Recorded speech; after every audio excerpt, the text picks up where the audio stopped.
Hello everyone, welcome to my channel. I am here to help you today. I know you use this video to fall asleep, so before that, like the video and subscribe to the channel. Also, where are you from and what time are you watching? Now get comfortable and relax. Case 1.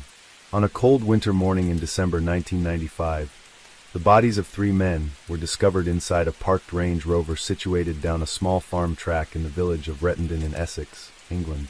The victims, who had all been shot dead, were soon identified as 3 violent drug dealers and members of a notorious gang known as the Essex Boys. The subsequent police investigation, codenamed Operation Century, would prove to be highly controversial for the tactics employed by the Essex Police Special Branch officers working undercover, and because it resulted in no arrests or criminal evidence that led to a conviction. During a subsequent police investigation, 2 suspects were identified and charged with the triple killings. These men would go on trial at the Old Bailey in 1998, where they were implicated by an accomplice and received terms of life imprisonment. When details of the heavy-handed methods of Operation Century became public knowledge, Essex police were forced to defend the unconventional covert operation in the face of mounting criticism. In the small village of Rettendon, Essex, 47-year-old Ken Jiggins knocked on the door of his friend, Farmer Peter Theobald, to help him feed the 800 pheasants kept in fields at the 130-acre farm. Theobald ran a shooting range, and the birds needed to be fed twice a day. That morning his friend offered to help because of the severe frost that day meant he couldn't work his regular job as a bricklayer. The snow had begun to settle at 4 p.m. the previous day on December 6th, continuing into the early hours when the frost had set in. Theobald had to scrap thick ice from the windows of his Land Rover, and as they drove across the field, situated 300 yards away, they noticed another vehicle. It was a metallic blue Range Rover, parked in front of a locked gate leading to an angler's carp pond near the shooting area. Despite the ice, the windows on the Range Rover were clear, and they could see 2 men sat in the front seats. Mr. Jiggins would later say he thought they were asleep and suspected they might be poachers. As he jumped out to ask them to move, he tapped on the window, then shouted, "There are 2 dead men here." Whilst he used his mobile phone to alert police, Theobald moved closer to check and saw another dead man slumped across the back seat. As he looked more closely at the driver, he noticed both his hands were still on the steering wheel, and later he learned his foot was still pressed on the brake. Familiar with firearms, Theobald noticed a 2-inch round entry wound behind his ear that exited out through his mouth. There was some blood seeping out of the car, but not as much as he expected. At 8:30 a.m. that morning, Detective Superintendent Ivan Dibley was breakfasting at home in Chelmsford when he received the call that a triple murder had been committed. Despite the 50-year-old detective enjoying his day off, he quickly assumed the lead in the investigation. Dibley had headed more than 25 murder investigations in the previous 5 years, 2 of which had remained unsolved.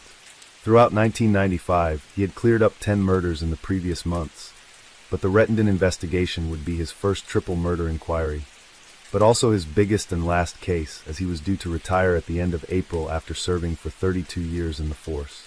Working out of South Woodham Ferrers Police Station, D.S. Dibley's 40-strong squad descended on Rettendon on that cold winter morning at Workhouse Lane, a regular spot for courting couples.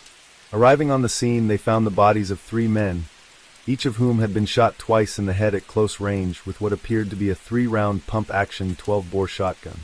The man sitting in the passenger seat had suffered a particularly gruesome blast to the head, which had partly obliterated his face, leaving him unrecognizable, while the man seated in the back of the vehicle had been shot twice in head and once in the stomach.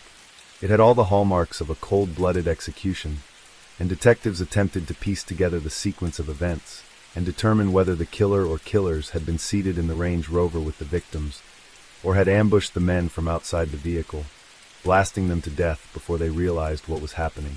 Det. Superintendent Dibley said, "This is not an ordinary murder. It looks as if they were enticed down there. As far as murders go, you don't get any more serious than this." The first part of the investigation involved identifying the deceased through a process of fingerprint analysis. If the men had a prior history of criminality, they could be identified. Luckily for police, all 3 men were known to law enforcement. The dead men were soon revealed to be well known to police, and identified as local hardmen and small-time gangsters. The driver was 26-year-old Craig Rolfe, whilst the man in the passenger seat was his boss, 38-year-old Tony Tucker. The backseat passenger was Tucker's boyhood friend, 37-year-old Pat Tate. All three were known drug dealers with criminal records, who used their physical strength to intimidate and cause fear to their enemies. And these men had many enemies in their line of work. For all intents and purposes, it appeared to be a gangland reprisal. D.S. Dibley learned the men been planning to go for a meal with girlfriends that evening, at a Basildon restaurant at 8 p.m., and both Tucker and Tate were still holding their mobile phones when they were shot dead. None of the victims were wearing seatbelts, and there was no sign of a struggle, and they presumably realized their fate.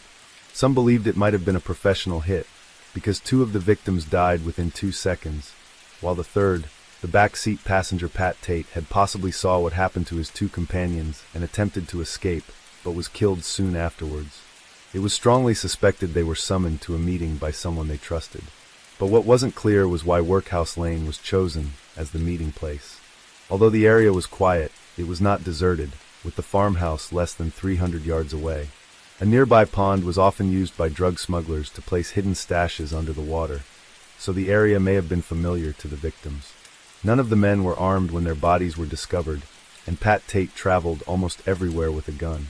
The killer fired off 8 rounds, leaving the spent cartridges where they fell, possibly because it was too dark to retrieve them. 3 shots were fired off in quick succession, killing Rolfe, then Tucker. It was surmised that before he could react, Tate was shot in the abdomen.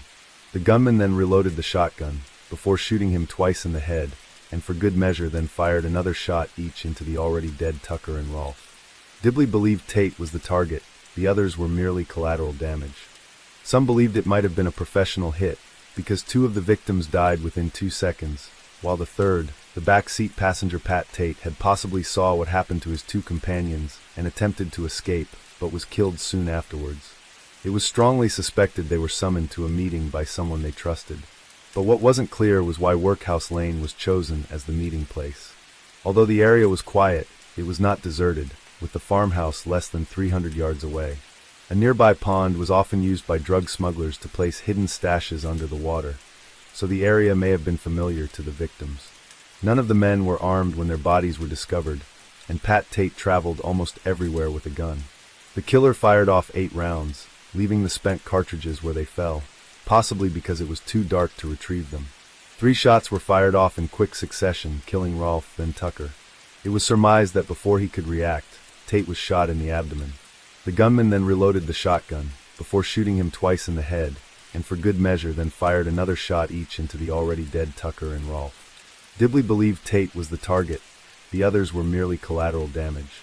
His license was immediately revoked, and he was sent back to prison. One man, Stephen Ellis, was questioned over the assault, but soon fled to the West County under a new identity, where he took to wearing body armor out of fear of reprisals.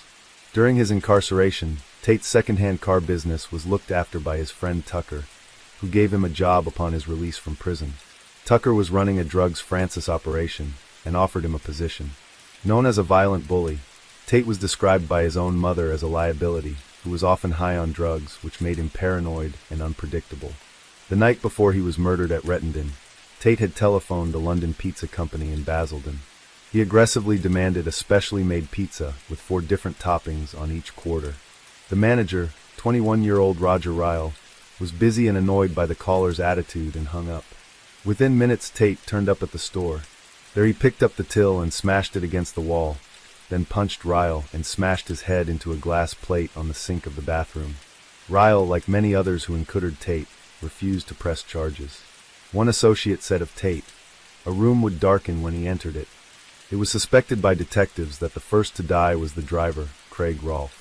A father to a 7-year-old daughter, Rolfe was a small-time criminal with a cocaine dependency who acted as driver and muscle to his boss, and was not averse to resorting to violence if required.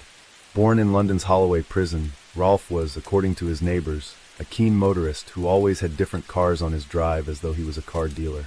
There were rumors that he was involved with stealing cars and selling drugs, one said. "One time I saw the police literally dismantling a car on his drive." Around the time of his death, Rolfe reportedly shared a 3-bedroom detached house with his girlfriend of 7 years, Donna Jaggers, and their 6-year-old daughter. According to neighbors, they had little contact with their neighbors and seemed quite secretive. They were rarely seen, one resident said. It was through his addiction to drugs that Rolfe became acquainted with the other Essex boys, who were heavily involved in dealing drugs. Alongside Rolfe was his employer, Anthony "Tony" Tucker, an equally violent individual, who ran a lucrative security business which provided bouncers for clubs around Essex and East London, which netted him upwards of £1,500 a week. Like his associates, Tucker was soon enjoying a lavish lifestyle, living in a £250,000 house and driving expensive cars. With another violent associate known as David "Rolex Dave" King, Tucker worked as a minder for ex-WBC super middleweight boxing champion Nigel Benn. This afforded him access to celebrities and helped expand his business. Ben said of his death, "I have known him since I came out of the army. It is very tragic." In the first few weeks after the murders, tributes were laid at the site by unseen relatives and friends of the dead men, one of which, dedicated to Tate, said, "A wonderful man, poison did this to you."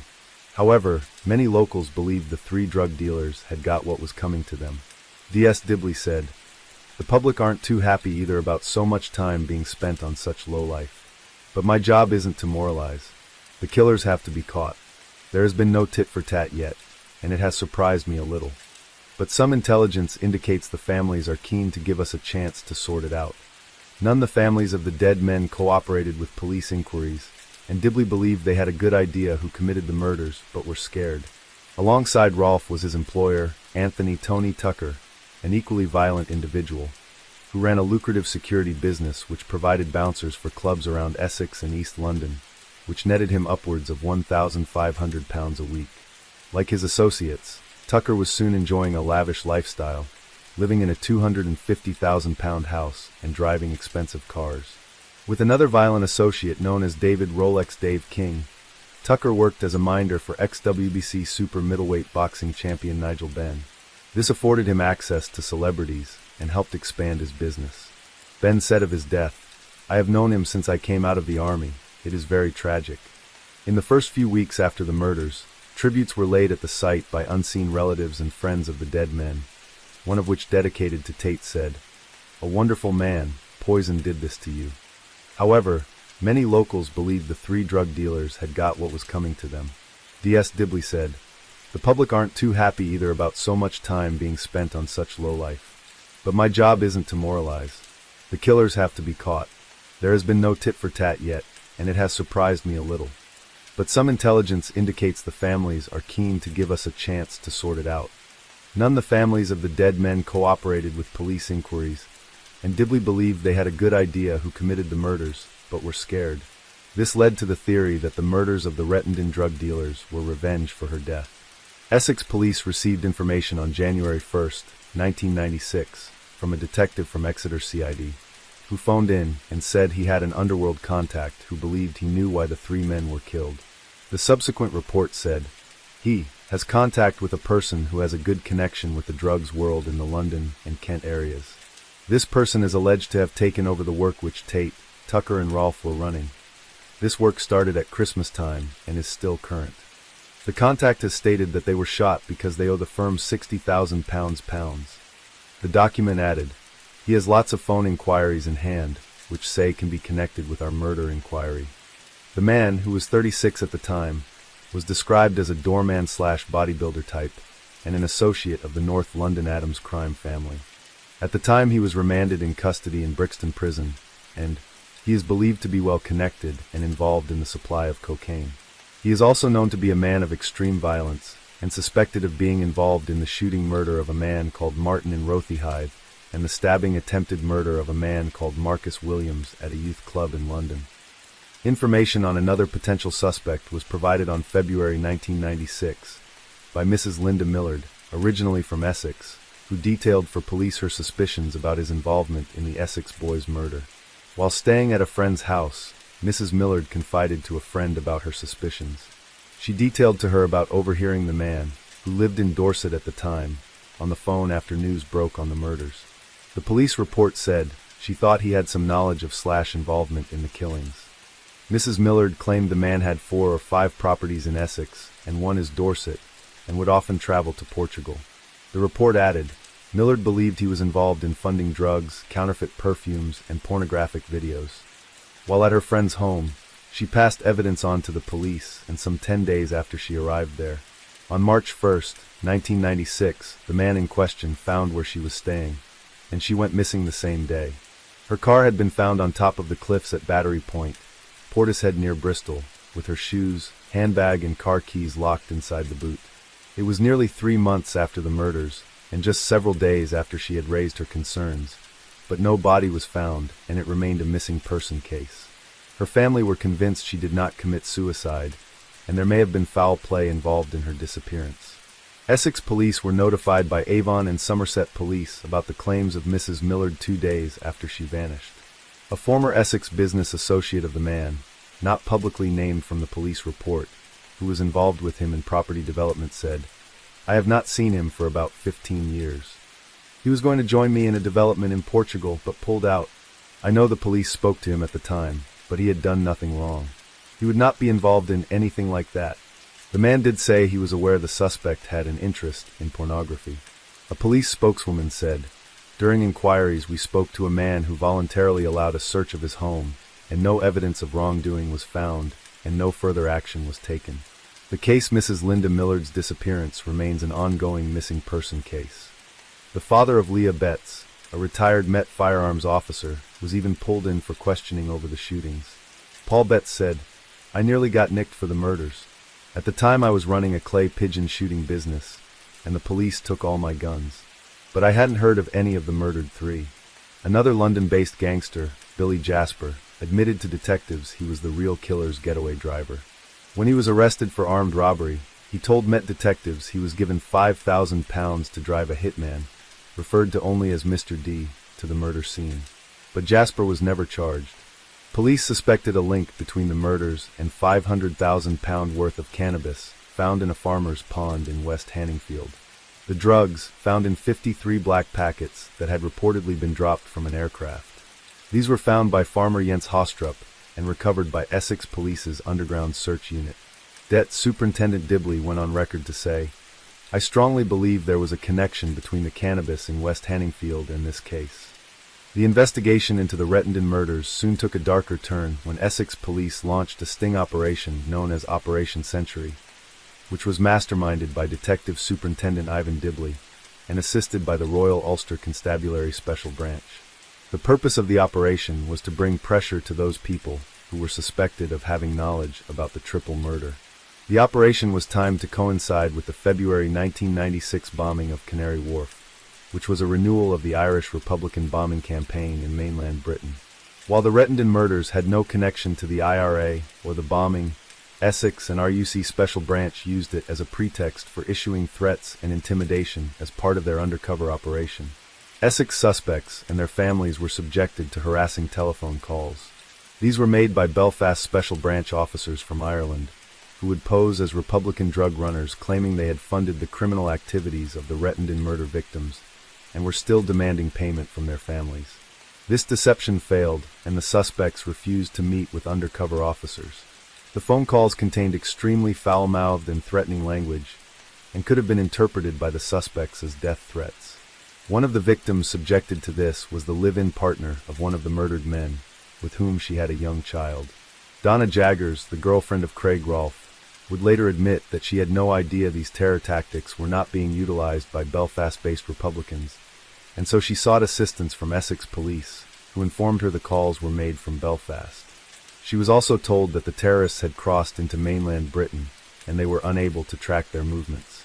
This had a profound effect on a woman who was already distraught and grieving. The methods used during Operation Century were illegal and counterproductive to the investigation. In May 1996, a break in the case was made when 3 men were arrested during a police and customs drugs operation. 52-year-old Michael Steele, 33-year-old Jack Hooms, and a third man were arrested and held on suspicion of importing drugs. During the investigation, the 3 men were linked to the Rettendon murders of Tate, Tucker, and Rolfe. Facing a murder charge, the third man, convicted fraudster Darren Nichols, began confessing to police his role in the murders. He claimed to have met Steele, Hooms, and Tate a few years earlier while serving a prison sentence for distributing counterfeit currency at Hollesley Bay Prison in Suffolk. Upon his release, Nichols joined Steele's smuggling organization, making trips to Amsterdam.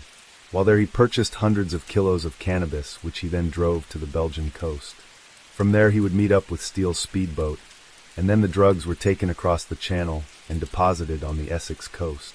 Steele was described as a sophisticated Essex drug smuggler, and in November 1995, he supplied a consignment of cannabis with a street value of around £350,000 to Tate, Tucker, and Rolfe. But the quality was so poor that Steele agreed to take back the cannabis and return a deposit of around £70,000.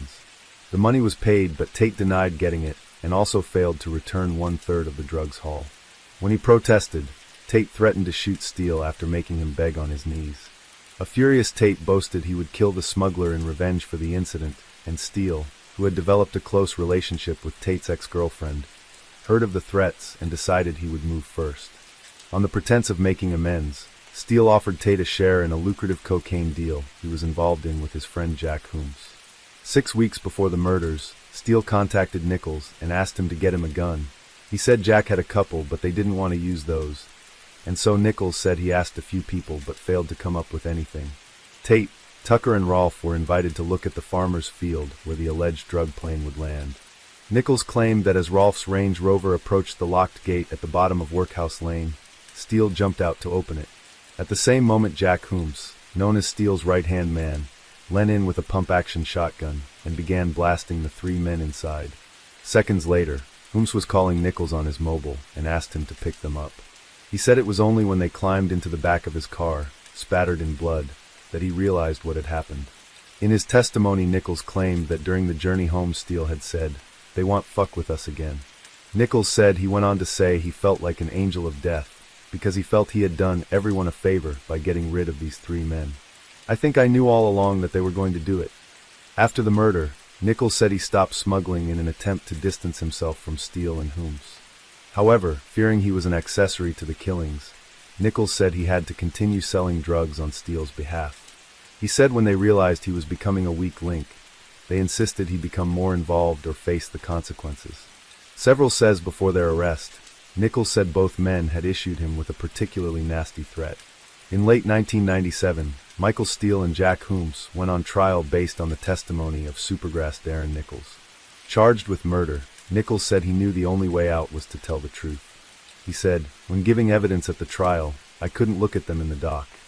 I really felt like I was letting them down. I really liked Mick, and I thought he liked me. But in fact they were just using me. And now they hate me." The trial lasted 4.5 months, and the court proceedings were believed to have cost well over £1 million. The court heard that Essex detectives spent 30 hours questioning Nichols, but with the tape recorder turned off, while Hooms and Steele's lawyers claimed he had fabricated his story. Towards the end of the Rettendon murder trial, the court heard details of Operation Century. This was the code name for the sting operation conducted by Essex Police in conjunction with RUC Special Branch officers, and it was revealed to be bizarre and intimidatory, for having bombarded the victims' families with death threat phone calls from Northern Ireland claiming they were owed money by one of the Rettendon murder victims. It was considered by Det Superintendent Dibley to be an appropriate tactic after something similar had been used against Colin Stagg during the Rachel Nichol murder case, and although it had not been described as illegal by the trial judge, he had scathingly dismissed the prosecution because police had used such disgraceful tactics of the grossest kind.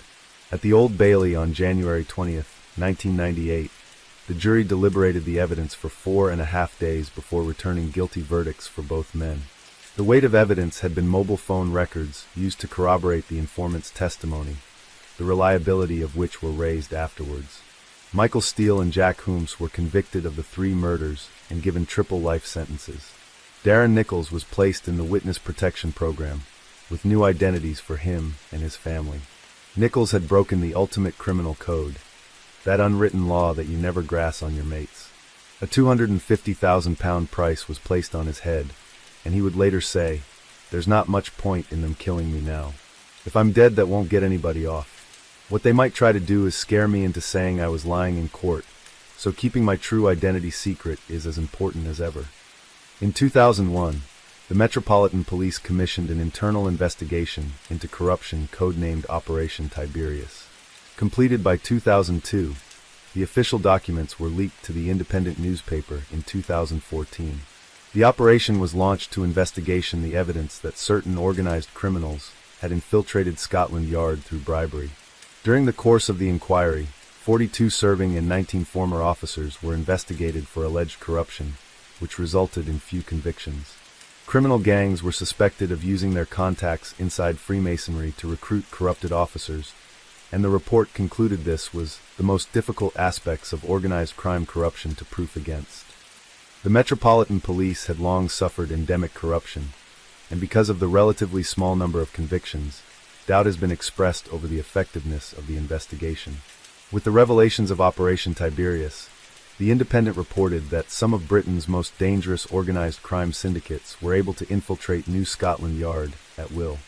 A similar covert operation was set up in 1993, codenamed Operation Othona, which gathered intelligence on corruption within the Metropolitan Police Service.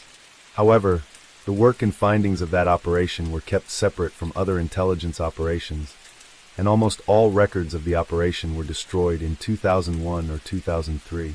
The epidemic of Metropolitan Police corruption is believed to have existed for decades, and would be brought to public attention with the complex criminal investigation into the grisly murder of private investigator Daniel Morgan. Morgan was attacked with an axe in the car park of the Golden Lion pub in South London on March 10, 1987.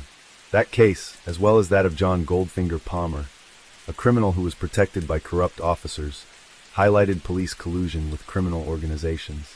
This, along with the involvement of Freemasonry within the police force and the impunity of criminals in concealing their activities with the help of serving police officers, led to a tightening of the vetting process in police officer recruitment. Despite this, serving police and criminals continue to collude and commit crimes to their mutual benefit. Michael Steele and Jack Holmes have both professed their innocence of the crimes and have continued to unsuccessfully challenge their convictions. In 2018, the Criminal Case Review Commission, CCRC, began the fourth review of the case, this time looking at fresh evidence the two men claim supports their innocence. The first of these reviews was referred for appeal against their convictions in 2006, which was rejected. Earlier in the year, Holmes' minimum sentence was cut from 25 to just over 22 years, allowing him to apply for parole as early as 2020, due to his exceptional progress in prison. Michael Steele has claimed that police corruption was to blame for him being wrongly convicted of the notorious triple murders. The case has generated intense interest in both the media and public, while in the years since the triple murder, there have been various films and TV programs made about the case, which is often described as the Essex Boys murders. In July 2000, the film Essex Boys was released by Miramax Home Video and PAV UK, starring Sean Bean and Tom Wilkinson. The plot was loosely based on the events that culminated in the December 1995 murders of the three drug dealers at the Rettendon farm. A further 5 movies, all based to varying degrees on the Rettendon murders, have been released from 2007 to 2019. In 2020, a team of private investigators from the firm TMI began investigating the Essex Boys murders of Pat Tate, Tony Tucker and Craig Rolfe, and in the course of their research came across evidence they say now casts doubt on the original convictions of Michael Steele and Jack Holmes. They claimed the real killer had never been caught. Headed by David McKelvey, a former Met Police detective, the team were featured in a 3-part Sky documentary that aired on April 11, 2023, titled The Essex Murders. The team created a timeline for the night of the murders and came to the conclusion the shootings happened at about midnight, rather than the 7 p.m. investigators originally suspected. However, McKelvey and his team dispute the perpetrators of the crime, believing that Mick Steele and Jack Holmes were not responsible. "We would not be doing this if we had any doubts at all," he told Sky News. "We're career detectives, we've put bad people in prison. We would not be trying to get anybody out of prison who we didn't believe was innocent." Jack Holmes and Michael Steele did not do this, McKelvey said, although he says the pair were heavily involved in drug smuggling, for which they should have been punished, but insists they did not kill Tucker, Tate, and Rolfe. "But they did not carry out this murder," he added. "And the important point here is, they didn't do it, someone else did, and that person or those people are still on the streets." Steele and Holmes were convicted on the testimony of Supergrass Darren Nichols, who killed the 3 men over a drugs deal gone bad. "Our start point was, did Darren Nichols tell the truth?" Mr. McKelvey said, "If he told the truth, then Michael Steele and Jack Holmes are guilty, and that's the end of it. but as we've delved into it all, a different story has emerged. Another former detective working the private investigation is Albert Patrick, who said, "You have got to be ultra careful when you're dealing with the evidence of another criminal against a criminal, as simple as that." The head of the original investigation, Ivan Dibley, admitted at the time that evidence left at the crime scene was scant, and came to the conclusion that Nichols was offering up testimony in an effort to save his own skin. However, Dibley formed the opinion that it was pretty clear that what he said was true. Dibley ultimately said, "There was no doubt in my mind that the right men were convicted." For McKelvey and his associates, who spoke to numerous criminals, who feature prominently in the documentary, emerging evidence appears to paint a different story, one that seems to indicate the hit on the three men was carried out by a professional. One person interviewed for the documentary, known only as Witness A, maintains the Rettendon murders were connected to organized crime in East London, and that the three men were murdered over the proceeds of an armed robbery in which Tony Tucker stole £495,000. Witness A was questioned by the original murder team shortly after the murders, but his account was taken no further. As a member of the criminal underworld, Witness A could possibly have an ulterior motive for coming forward, and as a self-confessed criminal, his testimony was discounted. McKelvey's team believe his story should be explored further, and believe they are able to corroborate this account. Because of our backgrounds, our history, and our knowledge of organized crime, particularly in East London, we were able to get behind that, Mr. McKelvey says. We were able to identify officers who dealt with him, criminals who knew him, and his account is compelling. In the course of their investigation, McKelvey says they spoke to another anonymous witness, who came forward with important information, and even admitted to organizing the hit. The target of the killings was allegedly Tony Tucker, who had stole the money from the armed robbery, while Pat Tate and Craig Rolfe were collateral damage. They were in the wrong place, wrong time, McKelvey added. When you put the whole thing together, you had serious and organized crime behind this. You had a professional assassin, a sophisticated assassination. The TMI investigators hope this fresh evidence will encourage more witnesses with relevant information to come forward, so the case can be reviewed by an independent police force. However, a spokesperson for the CCRC said in a statement, "A comprehensive review has concluded there is no real possibility that the Court of Appeal would overturn these murder convictions." The decision notifications were shared with the applicants and their legal representatives. A spokesperson for Essex Police commented that the murder team conducted an exhaustive investigation into the killings of Tony Tucker, Pat Tate, and Craig Rolfe, and the force welcomed the CCRC's decision and reiterated that this case has been exhaustively examined over the last 27 years, and there is no fresh evidence identified which would call the original verdicts into question. Case 2. On July 22, 1991, a young man approached police and told them he had been attacked by another man inside the stranger's apartment. When police arrived at the address, the occupant, Jeffrey Dahmer, allowed the officers inside. Upon searching the bedroom, they made a shocking discovery, one that led to the arrest of a man later described as the Milwaukee Cannibal. On a humid summer evening, 2 Milwaukee police officers were on a routine patrol through an area located around Marquette University.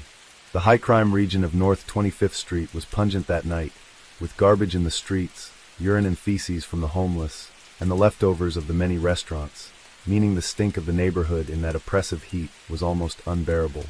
That night, July 22, 1991, at around midnight, the officers were sat in their car when they suddenly saw a short, skinny black man running fast in their direction. What stood out immediately was the handcuff that dangled from his wrist. At first they thought he might have escaped custody from another officer, and asked him what he was doing.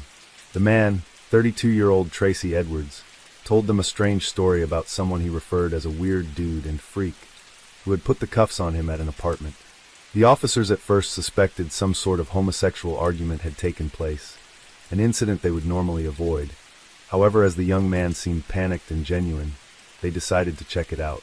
The officers, Robert Roth and Rolf Mueller, drove Edwards to the man's apartment, which was not far at the Oxford Apartments at 924 North 25th Street. They hoped to retrieve the keys to the handcuffs, as their own did not unlock them, and settle what they thought was a lover's dispute.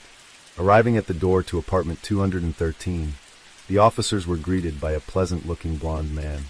The man appeared calm and rational, and when asked about the handcuffs, he offered no explanation about why he placed them on Edwards. It was at this point that Edwards told the officers the man had brandished a knife when they went to the bedroom. When Officer Mueller entered the bedroom, the blond man attempted to push past to retrieve the key. At this point, Roth told the man to back off, and Mueller continued to look under the bed.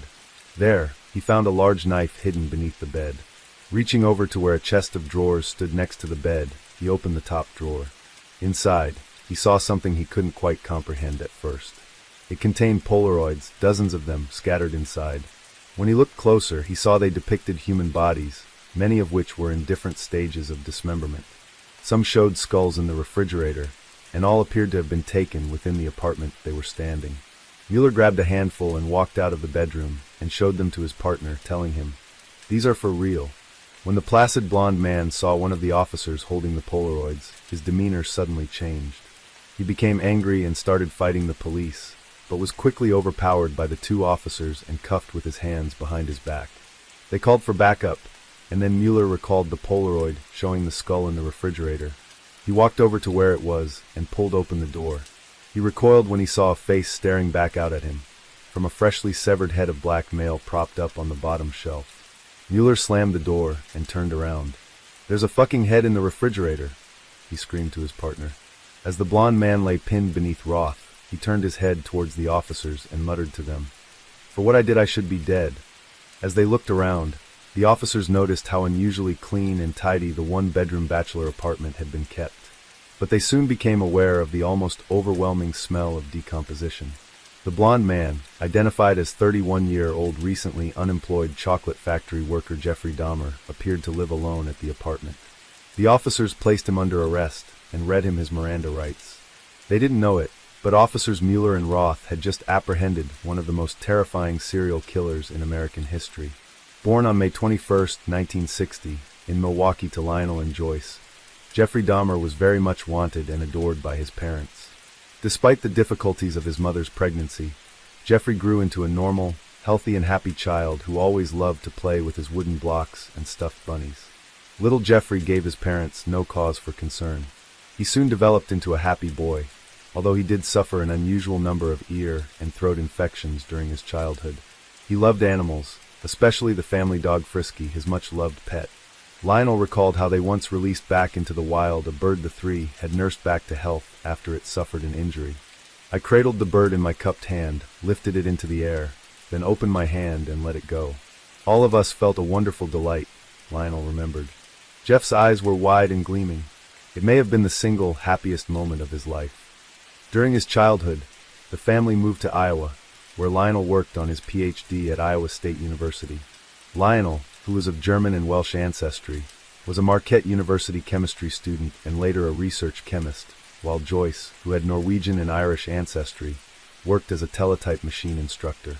Although his parents were generally happy, Joyce was known to be argumentative with both her husband and neighbors.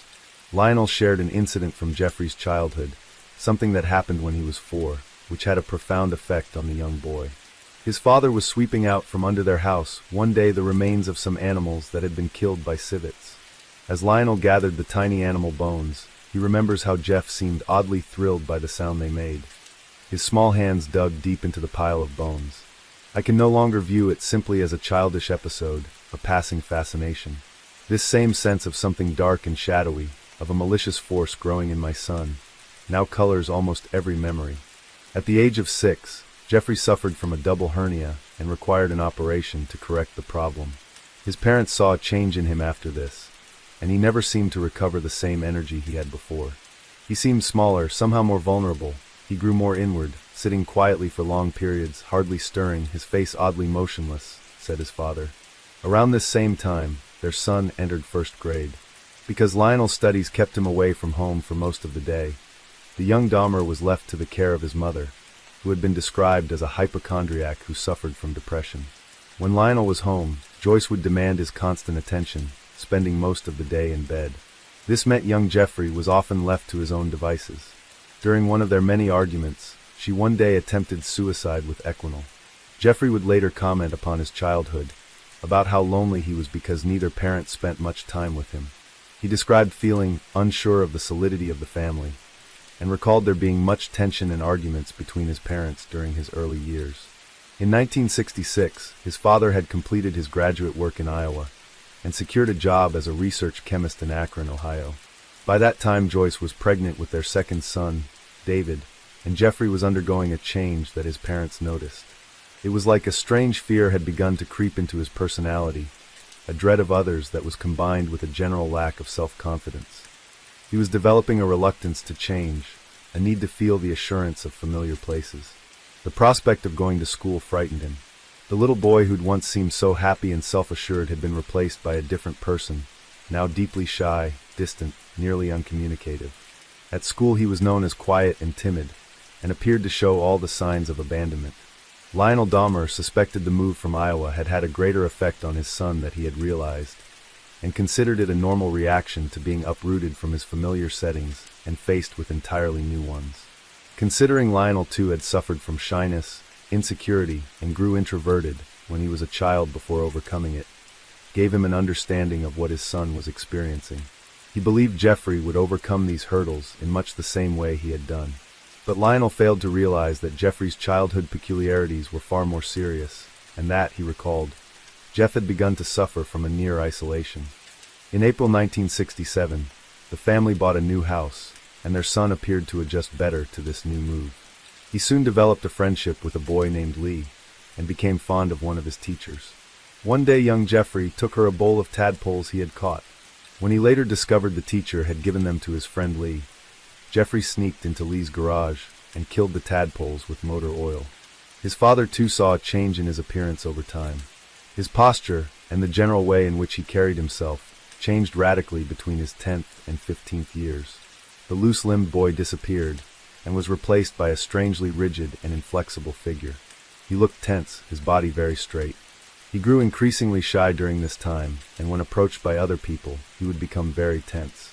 More and more, he remained at home, alone in his room or staring at television. His face was often blank, and he gave the more or less permanent impression of someone who could do nothing but mope around, purposeless and disengaged. He only seemed to have one friend, but the two drifted apart when Jeffrey turned 18. It was around this time that Lionel discovered an unsettling aspect to his son's nocturnal habits. He found out that Jeffrey would ride around with plastic bags and collect the carcasses of small animals, squirrels and chipmunks, which he used for his own private cemetery.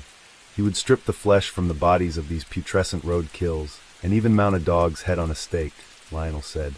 There was the worry that Jeffrey might be torturing and killing animals, but his father considered this unlikely given he adored the family dog and cat they had at home. But it was clear Jeffrey Dahmer held some sort of fascination with dead creatures. Even when Jeffrey asked his father innocuously over dinner one evening what would happen if chicken bones were placed in bleach, Lionel Dahmer considered it merely the harmless scientific curiosity of a young boy.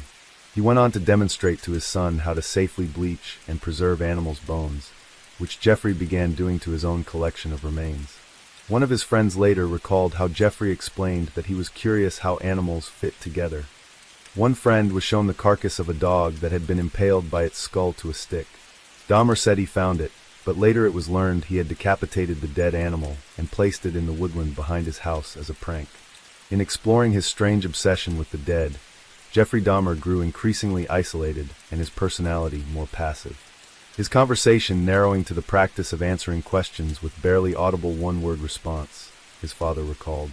He was drifting into a nightmare world of unimaginable fantasies. In coming years those fantasies would begin to overwhelm him. The dead in their stillness would become the primary objects of his growing sexual desire. His inability to speak about such strange and unsettling notions would sever his connections to the world outside himself. His father grew increasingly concerned about his son's reluctance to abide by societal norms. While other young boys his age were looking to pursue further education, careers or start families of their own, Jeffrey appeared more or less completely unmotivated. He must have come to view himself as utterly outside the human community, outside all that was normal and acceptable, outside all that could be admitted to another human being. For Lionel Dahmer, there was little indication of the fantasies emerging in his teenage son's mind about death and dismemberment. With no outer signs of this mental illness, it appeared to his family that he was just becoming more and more isolated and uncommunicative. Jeffrey never rebelled against his parents, because it seemed that nothing ever seemed to mean anything to him. As a freshman at Revere High School, Jeffrey Dahmer was considered an outcast by his peers.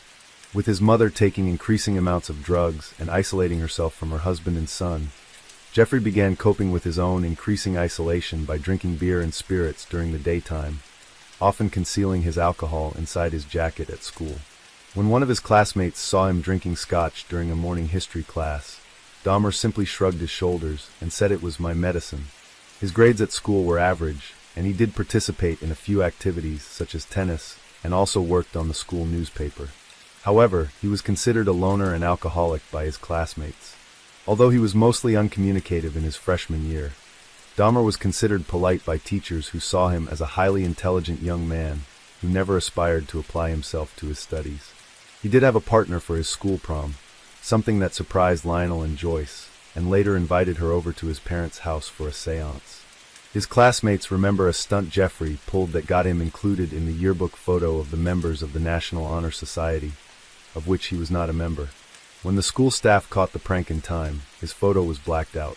He was known as a class clown to his peers, and his pranks, which became known as doing a Dahmer, included simulating an epileptic seizure at school and local stores. Upon reaching puberty, Dahmer discovered that he was gay, but did not reveal this to his parents.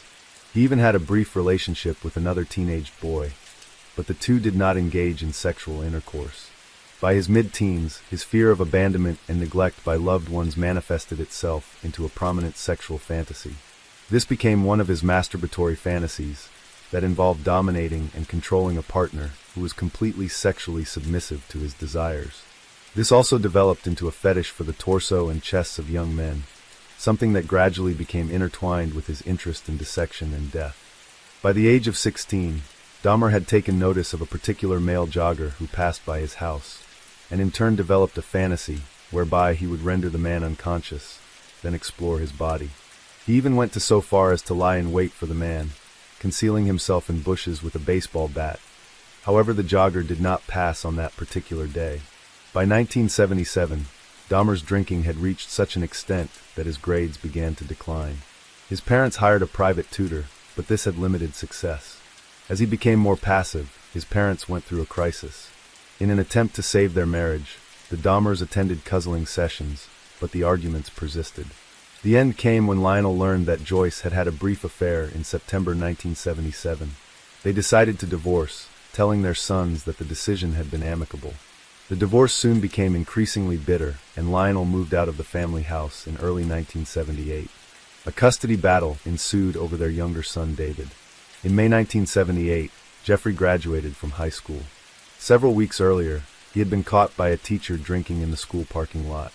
When the staff member threatened to report him, Jeffrey replied that he had a lot of problems at home and that he was attending sessions with the school's guidance counselor.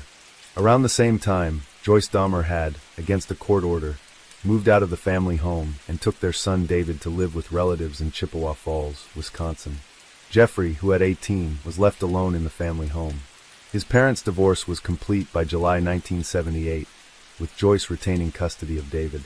Lionel Dahmer soon met his future wife Shuri, and the two became engaged. After his first attempt to attack and render the male jogger submissive to him had failed, Dahmer continued to have these dangerous fantasies. This eventually culminated in him committing his first murder.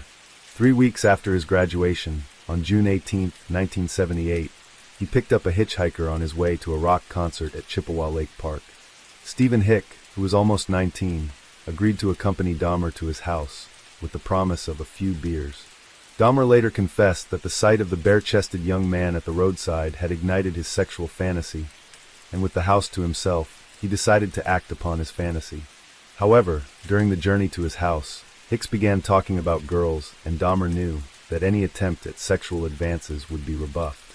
After the two shared beers for several hours, talked and listened to music, Hicks told Dahmer he had to go. Jeffrey Dahmer later explained that Hicks wanted to leave, and I didn't want him to leave. When his back was turned, Dahmer struck him twice on the back of the head with a 10-pound dumbbell. The bludgeoned Hicks fell unconscious, and Dahmer strangled him with the bar of the dumbbell. Stripping the clothing off Hicks, he explored his body, running his hands over his chest before masturbating as he stood over the corpse. After several hours, Dahmer dragged the body to the basement, where it remained until the following day when it was dissected and packaged up in plastic garbage bags. The remains were then buried in a shallow grave in the woods behind his house. Several weeks later, he unearthed the remains and pared the flesh from the bones. Much as he had done many times before with the corpses of small animals, Dahmer used the anatomical knowledge he had learned to remove every part of Hicks' flesh before dissolving it in acid, then flushing the solution down the toilet. Finally, he used a sledgehammer to crush the bones before scattering them in the woodland. All that remained was Hicks' necklace and the knife he had used to dismember the body, which were thrown from the West Bath Road Bridge into the Cuyahoga River. His father and his new wife had no knowledge that a horrific murder had taken place inside their own home, or that the heinous crime had been covered up so meticulously. Upon their return, Lionel and Sherry convinced Jeffrey to attend college, and in the fall of 1978, they drove him to Ohio State University, where he hoped to major in business. Dahmer only stayed for one semester, during which he did nothing but drink, before flunking out. Despite his severe drinking problem, Jeffrey refused to seek help. With increasing urging from his new wife, Lionel Dahmer set his son an ultimatum. He either found gainful employment or joined the military. When the feckless Jeffrey refused to get a job, his father drove him down to the recruiting office to join the United States Armed Forces in January of 1979. After undergoing basic training at Fort McClellan in Anniston, Alabama, Dahmer trained as a medical specialist at Fort Sam Houston in San Antonio, Texas, where he was occasionally reprimanded for intoxication. During one particular incident, his entire platoon was punished for his insubordination, resulting in Dahmer being severely beaten by his fellow recruits.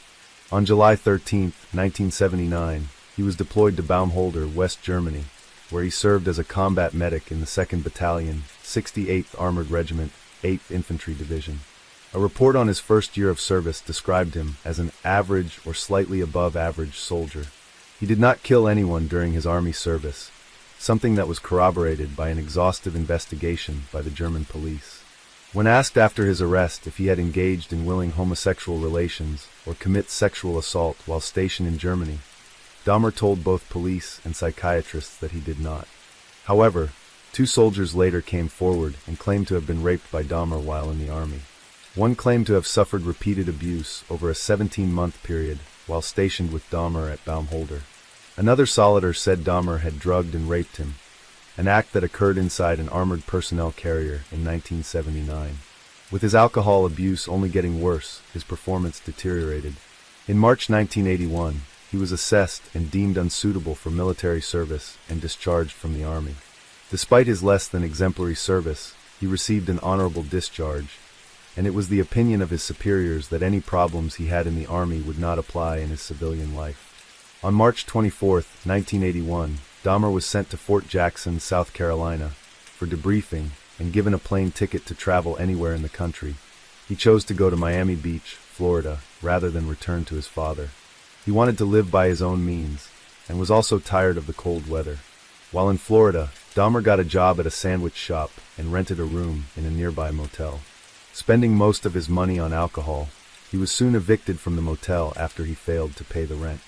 He then spent most of his evenings on the beach, but continued to work in the shop before contacting his father in September 1981 and asked to return to Ohio. After returning to Ohio, Dahmer lived with his father and stepmother and began to take responsibility as an adult, which included numerous chores and looking for work.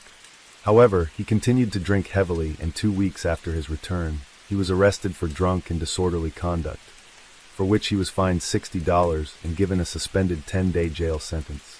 Lionel Dahmer tried unsuccessfully to get his son to give up alcohol. However, the friction in the household caused him to send his son to live with Jeffrey's paternal grandmother in December 1981. Catherine Dahmer lived in West Allis, Wisconsin, and was the only family member to whom Jeffrey showed any type of affection. It was hoped her influence, coupled with the change in location, might prove a positive influence in helping him quit drinking and find a job. At first, the living arrangement with his grandmother proved positive, and Jeffrey often accompanied her to church, looked for work, and actively helped with chores around the house. Although he abided by his grandmother's rules, he still continued to drink and smoke. In early 1982, Dahmer found work as a phlebotomist at the Milwaukee Blood Plasma Center, which he did for 10 months before he was laid off. He remained unemployed for the next 2 years, living off money his grandmother gave him. He was arrested shortly before he lost his job, after being caught indecently exposing himself at the Wisconsin State Fair Park on August 8, 1982. He was reportedly observed dropping his trouser on the south side of the Coliseum, in which 25 people were present, including women and children. He was subsequently convicted and fined $50 plus court costs. By January 1985, he found work at the Milwaukee Ambrosia Chocolate Factory, where he was employed as a mixer, from 11 p.m. to 7 a.m. during 6 nights per week. He had every Saturday evening off, and spent his days at his grandmother's house drinking. During a visit to the West Allis Public Library, while Dahmer was reading, he was propositioned by another man, who threw a note offering to perform fellatio upon him. Although he didn't respond, this incident served to reignite his extreme fantasies of control and dominance, which he had suppressed since the late 1970s. He soon became a familiar and regular patron at many of Milwaukee's gay bars and gay bathhouses, which he described as relaxing places. However, he soon became frustrated with his sexual partners moving during the act. He went on to steal a male shop mannequin, which he briefly used for his sexual fantasies, but was forced to discard it when his grandmother found it in his closet. What he really wanted was a submissive sexual partner. "I trained myself to view people as objects of pleasure instead of as people," he said after his arrest. Beginning in June 1986, he began to slip his partners sleeping pills, administering it in liquor laced with sedatives. After these men fell asleep, he performed various sexual acts. In order to receive a continuous supply, Dahmer told his doctor that he required the tablets due to working nights. However, after the bathhouse was alerted to as many as 12 instances of men being drugged, his membership was revoked, and he started to use hotel rooms to continue his fantasies. He briefly considered, after reading a report in a local newspaper about the upcoming funeral of an 18-year-old man, stealing the recently interred corpse and taking it home. He later confessed that he attempted to dig up the coffin, but found the soil was too hard, and so abandoned the idea. Despite his drinking, Dahmer managed to keep control of his urges and stay out of trouble until September 8, 1986, when he was arrested again on a charge of lewd and lascivious behavior. He was accused of masturbating in the presence of two 12-year-old boys as he stood close to the Kinnickinnic River. His initial claim that he was merely urinating was found to be false when witnesses came forward, and he had to admit to the offense. The charge was eventually changed to disorderly conduct, and on March 10, 1987, Jeffrey Dahmer was sentenced to 1 year of probation, with additional instructions to undergo counseling. Up to this point, his life had been a roller coaster for both Jeffrey and his father. He seemed to enjoy the army before he was discharged, and then settled in at his grandmother's. Then he was arrested for being drunk, and the offenses seemed to get worse as his alcoholism and emotional problems intensified.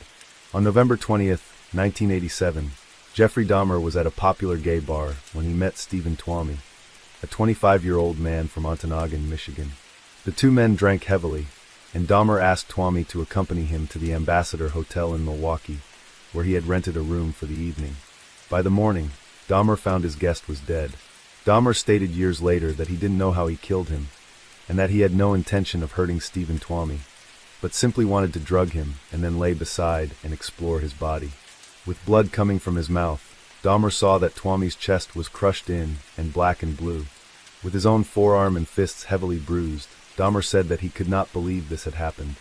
He bought a large suitcase, stuffed the body inside, and took the corpse to his grandmother's basement, where he had sex with it and masturbated over it.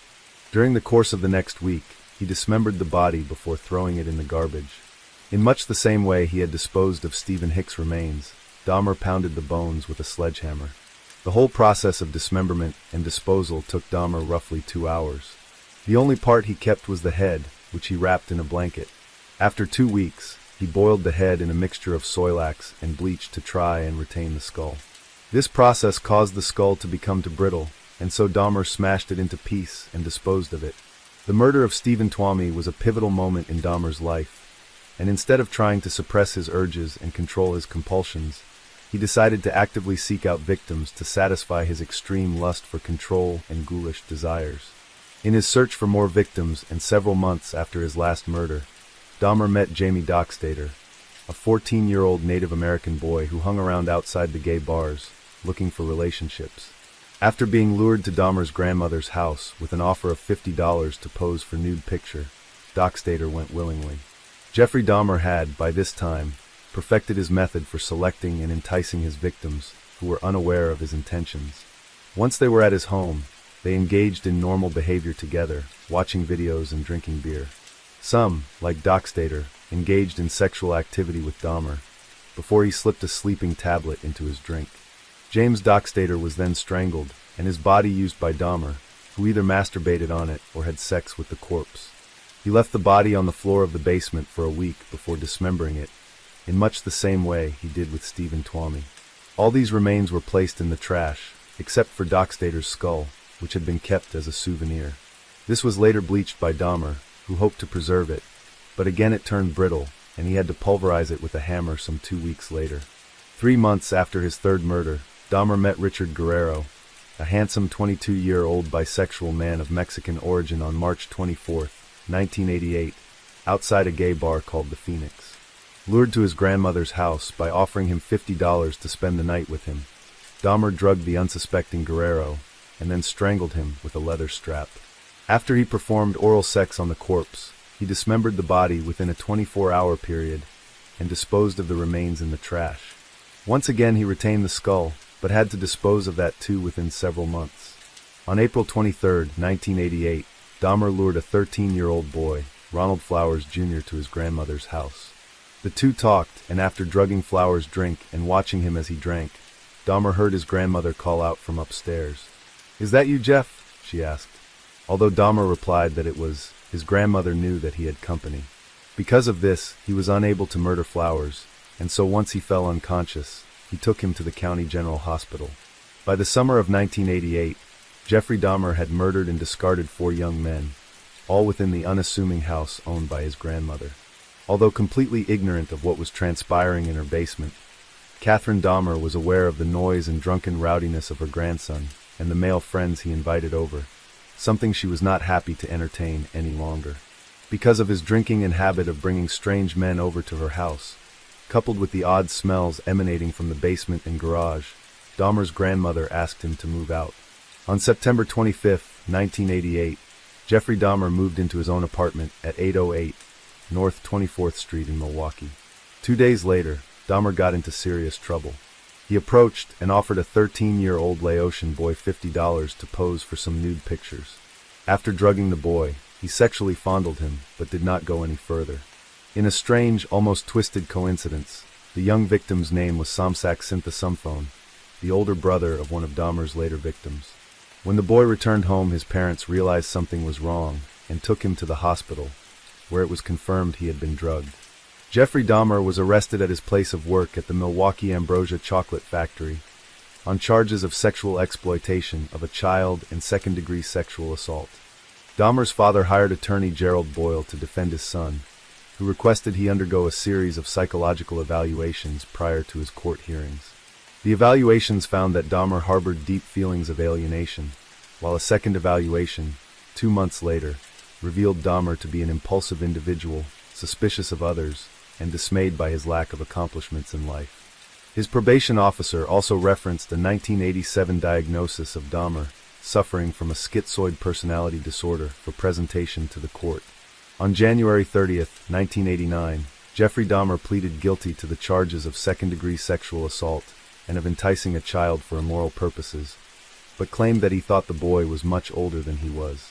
The sentencing was suspended until May, and while he awaited his next court date, Dahmer began a 10-day Easter absence from work on March 20th, during which he moved back into his grandmother's home. Once again he was under her rules, however. While he awaited sentencing, Dahmer met another victim. On March 25, 1989, Dahmer went to one of his usual haunts at a local gay bar, and there met 24-year-old Anthony Sears. According to Dahmer, he did not go with the intention of looking to commit another murder. However, shortly before closing time, Sears just started talking to me. He persuaded the black homosexual, an aspiring model, to accompany him home. Like the others, he offered Sears money to pose for nude photographs, and the two engaged in oral sex before Dahmer drugged and strangled his unwitting victim. After having sex with the corpse, Dahmer went to bed. The next morning, he placed the corpse in his grandmother's bathtub, where he decapitated the body and attempted to flay the skin. He undertook the same method of disposal, stripping the flesh from the body before pulverizing the bones, which were disposed of in the trash. Anthony Sears was the first victim from which Dahmer successfully retained body parts. Having removed all flesh from Sears' head, Dahmer also retained Sears' scalp. He preserved the head and genitalia in acetone, storing them in a wooden box. During one of his father's visits to Dahmer's grandmother's house, he asked his son to open the box. Dahmer became angry and defensive, claiming the box held his pornography collection. "Can't I have just 1 square foot of privacy?" he told his father, who accepted his son's response. In her book on Dahmer, and Schwartz describes what happened next. He kept the head and boiled it to remove the skin, later painting it gray, so that in case of discovery, the skull would look like a plastic model used by medical students. Dahmer saved the trophy for 2 years, until it was recovered from apartment 213 on July 23, 1991. Later he explained that he masturbated in front of the skulls for gratification. On May 23, 1989, Dahmer's lawyer Gerald Boyle and assistant DA Gail Shelton presented their arguments to Judge William Gardner. Prosecutor Shelton wanted a sentence of 5 years, declaring, "In my judgment, it is absolutely crystal clear that the prognosis for treatment of Mr. Dahmer within the community is extremely bleak. His perception that what he did wrong here was choosing too young a victim, and that that's all he did wrong, is a part of the problem. He appeared to be cooperative and receptive, but anything that goes below the surface indicates that the deep-seated anger and deep-seated psychological problems that he is unwilling or incapable of dealing with." Boyle, Dahmer's defense attorney, argued that his client was sick and needed treatment, not prison.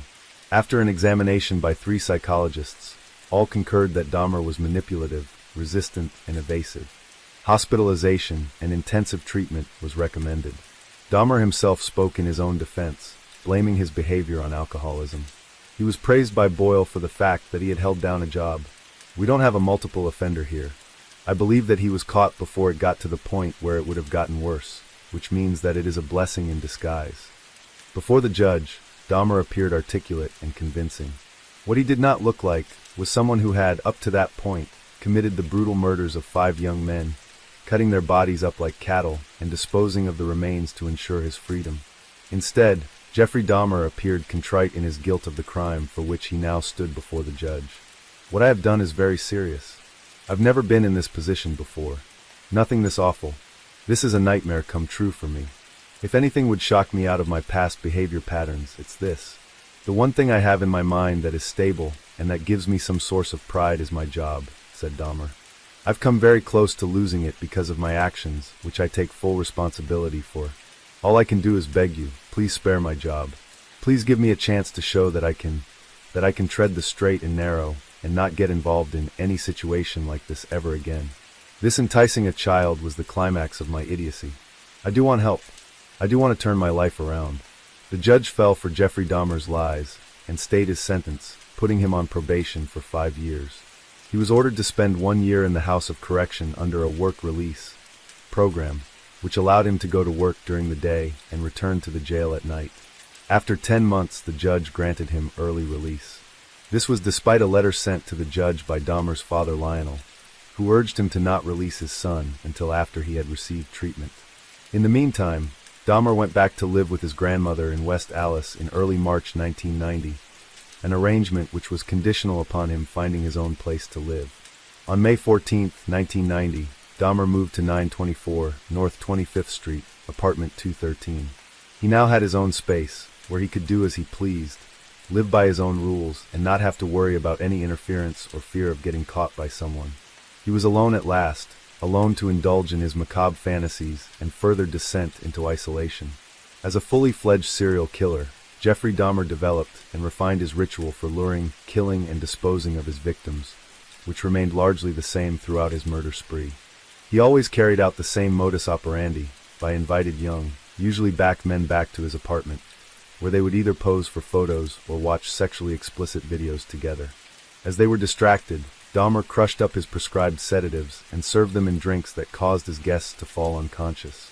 It is unknown if, in those last moments of consciousness, any of them knew what was about to happen. Once drugged, he strangled them with either his bare hands or a leather strap.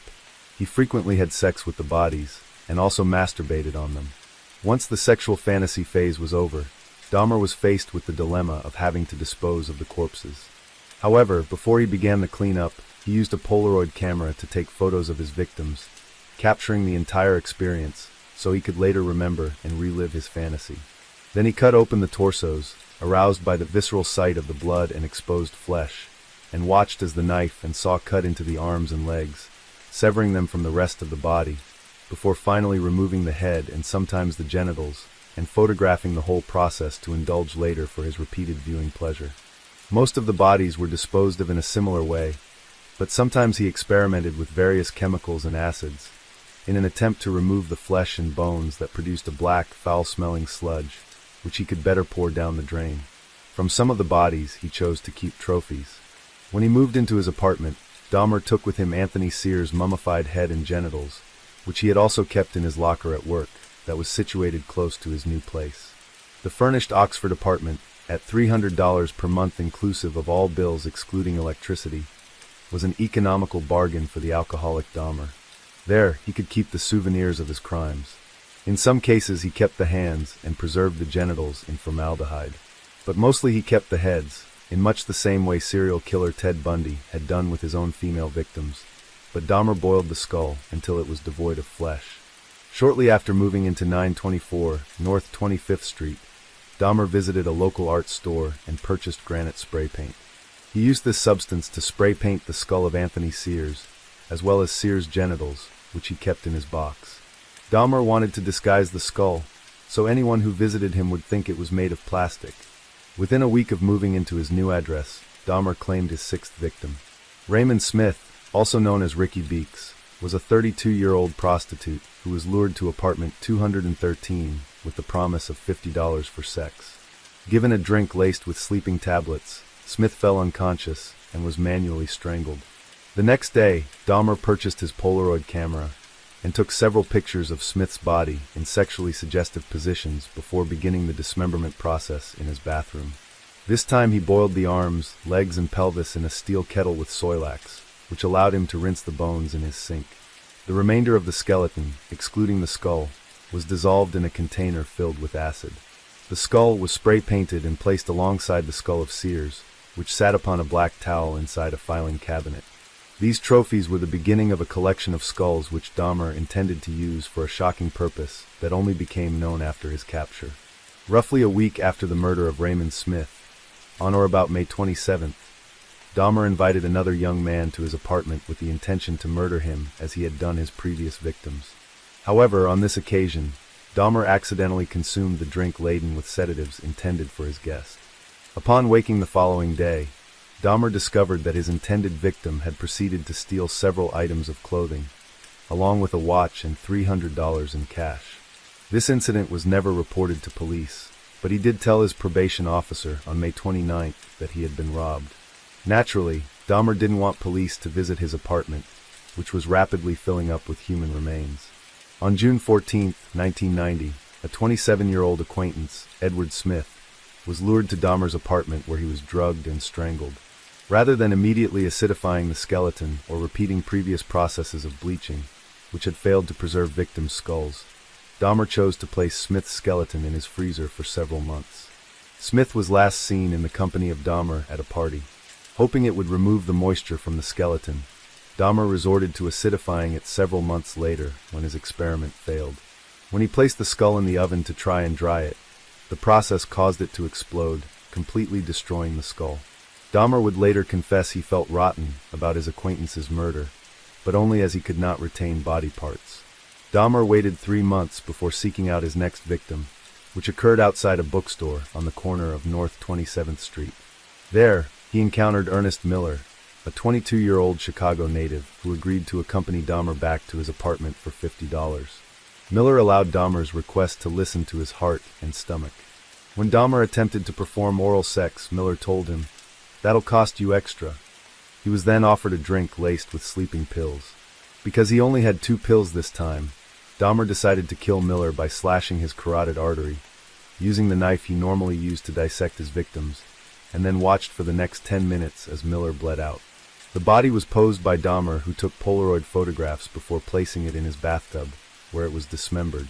After severing the head, Dahmer talked to it and repeatedly kissed it while he cut up the rest of the body and wrapped portions of Miller's body in plastic bags for easier disposal. The heart, liver, biceps and sections of flesh cut from the legs were preserved and stored in the freezer for later consumption. What was left of the body, including organs he did not keep, were boiled down using soilax into a gooey-like substance, which helped to rinse the remaining flesh off the bones. Intending to keep the skeleton, Dahmer placed the bones in a light bleach solution for 24 hours, before letting them dry upon a cloth for the next week in an effort to preserve them. Dahmer intended to use Miller's skeleton for his growing collection. The severed head was placed in the refrigerator before it too was stripped of flesh, and then painted and coated with enamel. Dahmer encountered his next victim 3 weeks after Miller's murder, when he came across 22-year-old David Thomas on September 24, 1990. The father of 2 was outside the Grand Avenue Mall, and Dahmer persuaded him to go back to his apartment and drink some alcohol. He also offered his usual incentive, money in exchange for posing for naked photographs. When they arrived at apartment 213, Dahmer slipped Thomas some sedatives in his drink. He later said in his statement to police that he came to realize he was not attracted to Thomas, but was worried if he allowed him to leave, he would become angry that Dahmer had drugged him. So he strangled Thomas and dismembered the body, photographing the process, but retained none of the remains, disposing of the whole body. Dahmer kept the photographs, adding them to his collection, which he kept in the top drawer of his chest of drawers. These were used by Dahmer for sexual gratification. A period of 5 months passed, during which no further victims were claimed. He did, however, attempt unsuccessfully to lure 5 men to his apartment between October 1990 and February 1991. During this time, Dahmer complained to his probation officer of feeling anxious and depressed, and made frequent references to his sexuality. He also complained about financial difficulties, and spoke about the approaching Thanksgiving holiday, and how he was apprehensive about meeting his father and younger brother. His depression was such that he confessed to having suicidal thoughts on several occasions. In February 1991, Jeffrey Dahmer found his next victim when he saw Curtis Strotter standing at a bus stop near Marquette University. He lured the 17-year-old back to his apartment with an offer of posing for nude photographs, while also offering the incentive of sexual intercourse. While Strotter sat of his sofa, Dahmer drugged his drink. Once Strotter was unconscious, his hands were handcuffed behind his back by Dahmer, who took photos of his victim before strangling him with a leather strap. The body was dismembered, with Dahmer keeping the head, hands, and genitals, which were photographed and placed into his refrigerator, while he disposed of the rest of the body. Around this time, the other residents of the Oxford apartments made repeated complaints to Sopa Princeville, the building's manager, about the disgusting smells that seemed to come from apartment 213. Those closest to Dahmer's apartment also complained of hearing the sound of falling objects and the occasional buzz of a chainsaw. Dahmer was contacted by Princeville about these complaints on several occasions, and at first he gave the excuse that the foul odors that came from his apartment were from his freezer breaking down, causing the food inside to spoil. On a later occasion, when the smell returned, he claimed it came from his tropical fish, some of which had recently died. Dahmer promised he would take care of the issue. His next murder was less than 2 months later, when a 19-year-old named Errol Lindsay was encountered by Dahmer on April 7, 1991. The youth was on his way to get a key cut when Dahmer invited him back to his apartment. There, he drugged Lindsay and then drilled a hole in his head, through which he injected hydrochloric acid with a baster. Dahmer wanted to experiment with different methods for inducing his victim into becoming an unresistant and submissive subject, something he hoped to perfect into a permanent state. However, Lindsay woke telling Dahmer, "I have a headache. What time is it?" He was then drugged again before Dahmer strangled him. Lindsay was decapitated and the skull retained for Dahmer's collection. The body was then flayed before the skin was placed in a cold water and salt solution for several weeks, in an effort to retain it. After it became too frayed and brittle, Dahmer was forced, reluctantly, to dispose of it. At a nightclub on May 24, 1991, Dahmer met Tony Hughes, a 31-year-old aspiring model who was lured to his apartment with an offer to pose for photographs. Once Hughes was drugged unconscious, Dahmer drilled into his skull and injected hydrochloric acid, hoping to render him submissive. However, this proved fatal. His body was dismembered and parts were kept for consumption, with the rest disposed of by Dahmer. One of the most shocking aspects of the case of Jeffrey Dahmer, and his crimes were the revelations of cannibalism that came out after his arrest. It is not unusual for a killer who indulges in necrophilia to also commit the mortal sin that is eating the flesh of their victims. This taboo, long carried out by humans throughout history, is considered one of the most abhorrent of crimes. He would go on to claim that if he ate the flesh of his victims, that they would come alive again within him. He said he had tried blood, but it did not appeal to him, but eating flesh gave him an erection. In an effort to make it more tasty, he added seasoning and meat tenderizers, and kept strips of frozen human flesh in his freezer. For Jeffrey Dahmer, control was the overriding factor, the all-important motive in his crimes. He could not handle rejection or abandonment in any aspect of his life, and the pursuit of his own interests was paramount. Especially in his homosexual relationships, it was not his intention to pleasure his willing or unwilling partners, but rather take his own pleasure from performing either oral or anal sex, whether they were alive or dead. But it was this absolute need for control and dominance over his victims that led Dahmer to perpetrate some very bizarre experiments with his victims. One he carried out was a kind of lobotomy that he performed on several of his unconscious victims, drilling holes into their skulls before injecting some muriatic acid into their brains. This always caused death, sometimes right away, but at least one victim functioned at a minimal capacity for several days before dying. Almost all of his victims were trapped inside Dahmer's apartment, unable to escape once they had been drugged.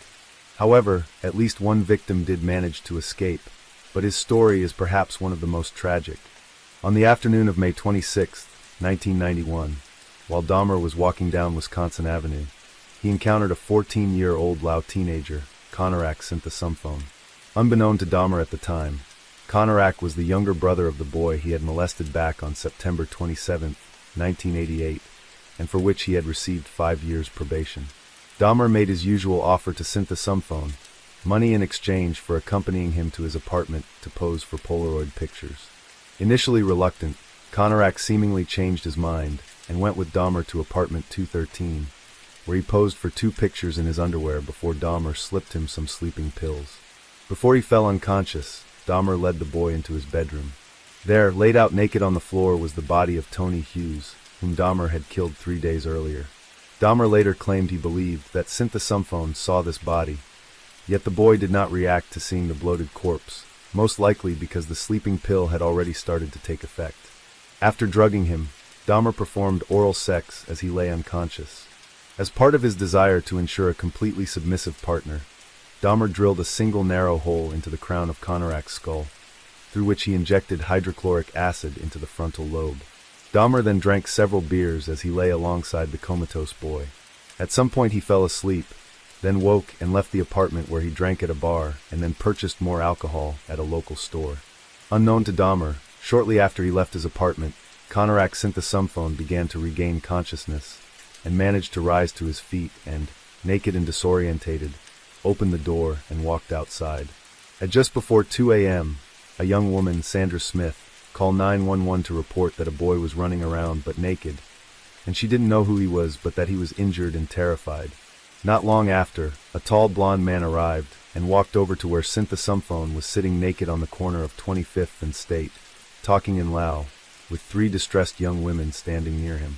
The man told the women, Smith, her friend, and her cousin Nicole Childress, that the boy, whom he referred to by his alias, Johnny Mung, was his friend.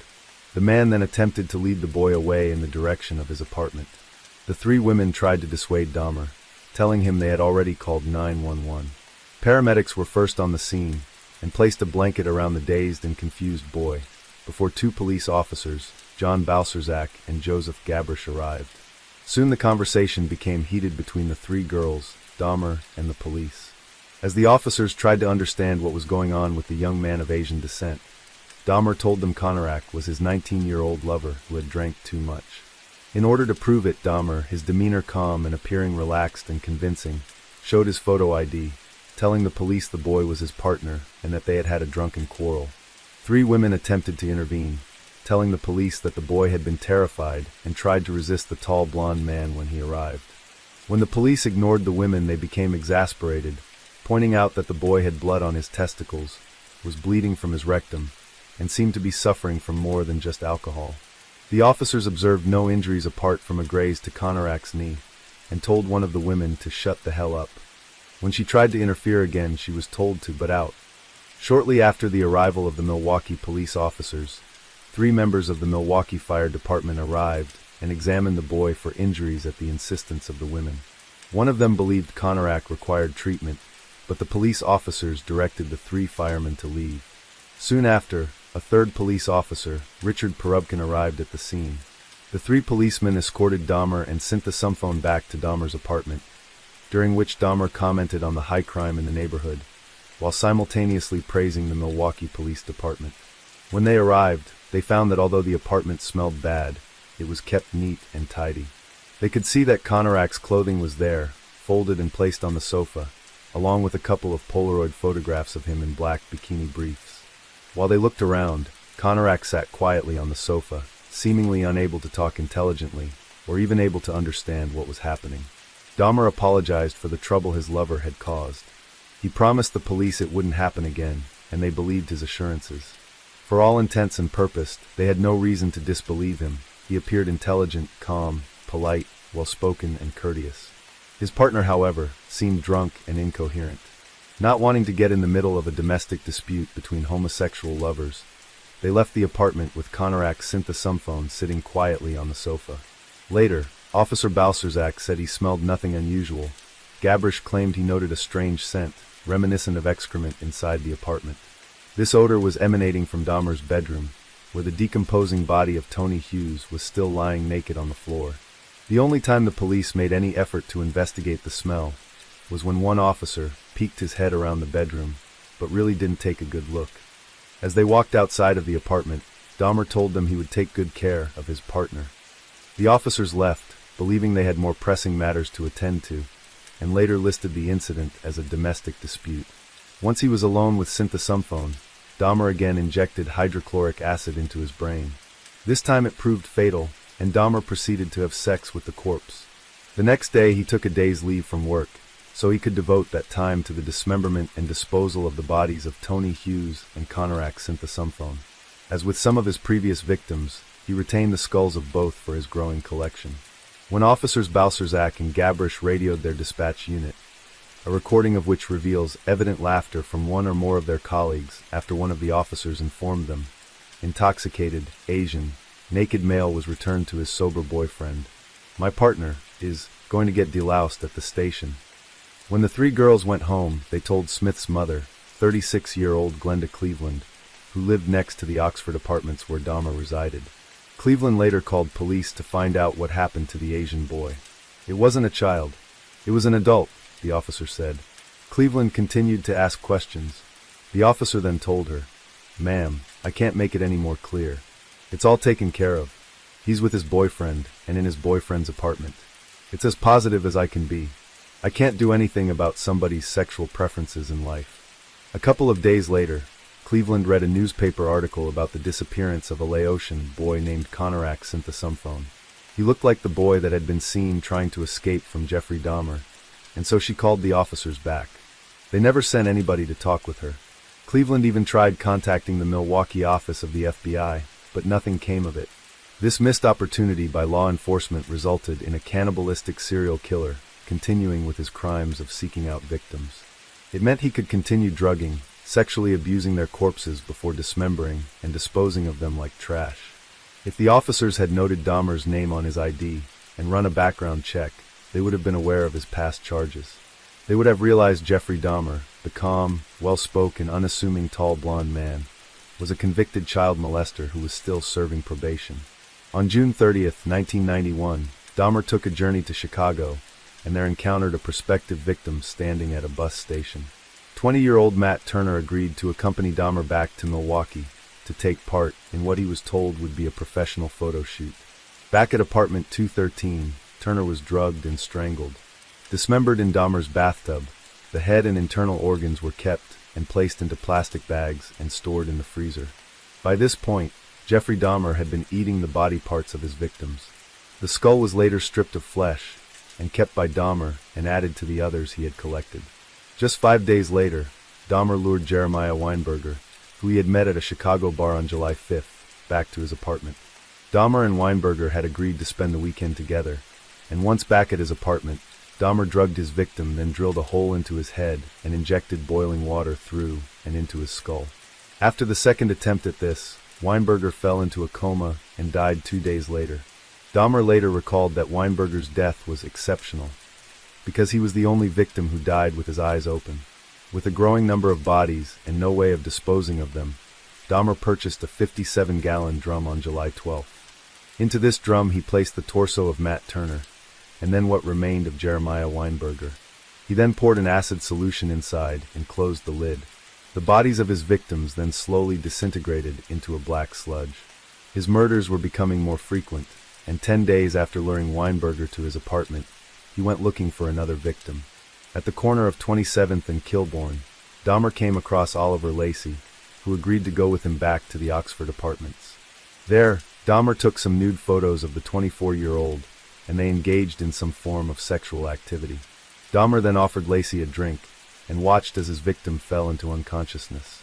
During this encounter, Dahmer wanted to prolong the time spent with his latest victim, hoping to keep Lacey alive for as long as he could. After an unsuccessful attempt to render Lacey unconscious with chloroform, Dahmer called into work to request a day's absence. This was granted, however the next day he was suspended. After failing to keep Lacey alive but subdued, he strangled him and had sex with the corpse before dismembering the body. The head was removed and placed in the refrigerator, along with Lacey's heart. The skeleton was kept, in much the same way he had kept Ernest Miller's, hoping to use both as part of his elaborate fantasy. On July 19, 1991, for days after Dahmer was suspended from work, he received word that he had been dismissed.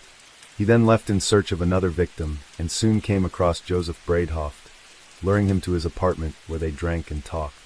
Once the 25-year-old was drugged and strangled, Dahmer left the body on his bed and covered it with a sheet. When he removed the sheet on July 21st, it was infested with maggots and was in a state of decomposition. Dahmer decapitated the body, cleaned the head, and placed it in the refrigerator. The torso was placed within the 57-gallon drum, along with the bodies of his previous victims, where it was acidified. On the evening of July 22, 1991, 3 young men were approached by a tall blonde man who made an offer of $100 to accompany him to his apartment and pose for nude photographs. He also said there would be beer and they could talk or watch television. Looking like the man just wanted some company, one of the young men, Tracy Edwards, agreed to go with him. Arriving at the apartment, 32-year-old Edwards immediately noticed a foul odor that permeated the rooms, as well as several boxes of hydrochloric acid stacked up on the floor. Dahmer told him they were for cleaning bricks, and after some conversation, Edwards looked over to a tank where Dahmer asked him to look at his tropical fish. As he did this, Dahmer placed a handcuff on his wrist. Edwards asked, "What's happening?" as he tried to unsuccessfully to cuff his other wrist. Dahmer then requested Edwards accompany him to the bedroom so he could pose for nude pictures. When they entered the bedroom, Edwards saw posters of nude men on the walls. A television set was turned on and playing a videotape of the horror film, The Exorcist 3. Edwards also noticed a large blue 57-gallon drum in the corner of the room, from where the bad smells seemed to be emanating. Suddenly, Dahmer took out a knife and told Edwards that he was going to take nude photographs of him. Hoping to appease Dahmer, Edwards began to unbutton his shirt, telling him he would let him take pictures, so long as he removed the handcuffs and put away the knife. Dahmer didn't respond to this, but merely turned his attention away towards the television. Edwards watched as Dahmer rocked back and forth, chanting as he did. Dahmer then turned his attention to Edwards and placed his head on his chest, seemingly listening to his heart. The knife in his hand was pressed against Edwards' body, and Dahmer told him, coldly, that he intended to eat his heart. A panicked Edwards kept telling Dahmer that he was his friend, and that he wouldn't try to run away. Meanwhile, Edwards planned to either jump from the window or run towards and through the unlocked front door once he got the opportunity. He asked to use the bathroom and requested to sit and drink a beer in the living room, where it was cooler due to the air conditioning. Dahmer consented, and the pair walked to the living room once Edwards used the bathroom. When they were in the living room, Edwards waited until he saw that Dahmer had a momentary lapse of concentration and requested to use the bathroom again. As he rose from his seat on the sofa, he saw Dahmer was no longer holding the handcuffs. Edwards suddenly punched Dahmer in the face, knocking him off balance before he ran for the front door. When forensic officers arrived at the Oxford apartments on July 22, 1991, none could have guessed the depraved and ghastly discoveries they would make. Inside the refrigerator, they saw the decapitated head of a young black man. Within the freezer, there were 3 more heads, all neatly stored in plastic bags and tied with plastic twisties. A door led to the bedroom, where there was a bedroom closet and bath, which had been fitted with a deadbolt lock. One of the first reporters on the scene, Anne E. Schwartz, later described in her book, "The Man Who Could Not Kill Enough," what she saw. In the back of the closet was a metal stockpot that contained decomposed hands and a penis. On the shelf above the kettle were 2 skulls. Inside the closet they found containers of chloroform, formaldehyde and ethyl alcohol, along with some glass jars that held severed male genitalia, preserved in formaldehyde. The drawer into which Milwaukee police officer Rolf Mueller looked into contained a total of 74 Polaroid photographs, depicting Dahmer's victims in various stages of their deaths. One showed the head of a man, with the flesh still intact, lying in a sink. Another displayed a victim who had been cut open from the neck to the groin, much like how a deer is gutted after a kill. The cuts appeared so clean, the pelvic bone could clearly be seen. Some of the photos showed the victims in various erotic poses, and some in bondage. In a tray inside the refrigerator, investigators found collected blood drippings, along with 2 human hearts, and a portion of muscle from a male's arm, each of which had been wrapped in plastic bags upon the shelf.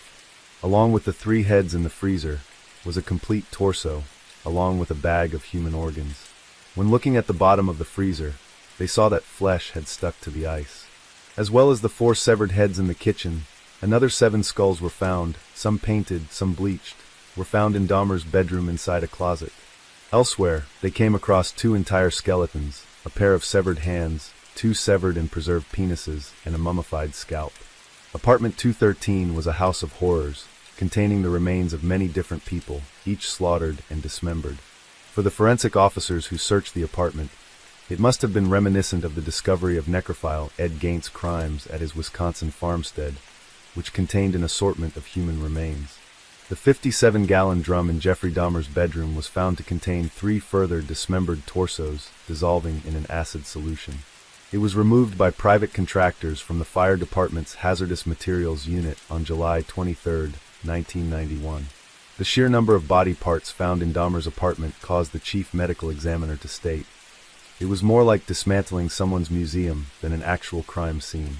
When news of the gruesome discoveries at the home of Jeffrey Dahmer began to filter out through the press, members of the public, the Milwaukee authorities, families of the missing victims, and even Jeffrey Dahmer's own family attempted to understand what exactly had transpired within apartment 213 at the Oxford apartments. Shortly after his arrest, during the early hours of July 23, 1991, Dahmer was questioned by police about the discoveries in his apartment. Detective Patrick Kennedy, and later Detective Dennis Murphy, conducted the interviews with Dahmer, which totaled over 60 hours, during which Dahmer waived his right to have a lawyer present for these interrogations. He insisted he wanted to confess to his crimes, telling detectives he had created this horror, and it only makes sense I do everything to put an end to it. He went on to explain how he had murdered 16 young men in Wisconsin from 1987 until his arrest, along with a further murder, that of his first murder of Stephen Hicks, committed in Ohio in 1978. He went into great detail, explaining the process he had developed and refined in taking the lives of the young men he had lured home. Once his victims were rendered unconscious, he told of strangling them with either a leather strap of his bare hands. Some died from the injecting of acid or boiling water directly into their brains. Once dead, he always engaged in sex with the body, fully satisfying his necrophiliac desires.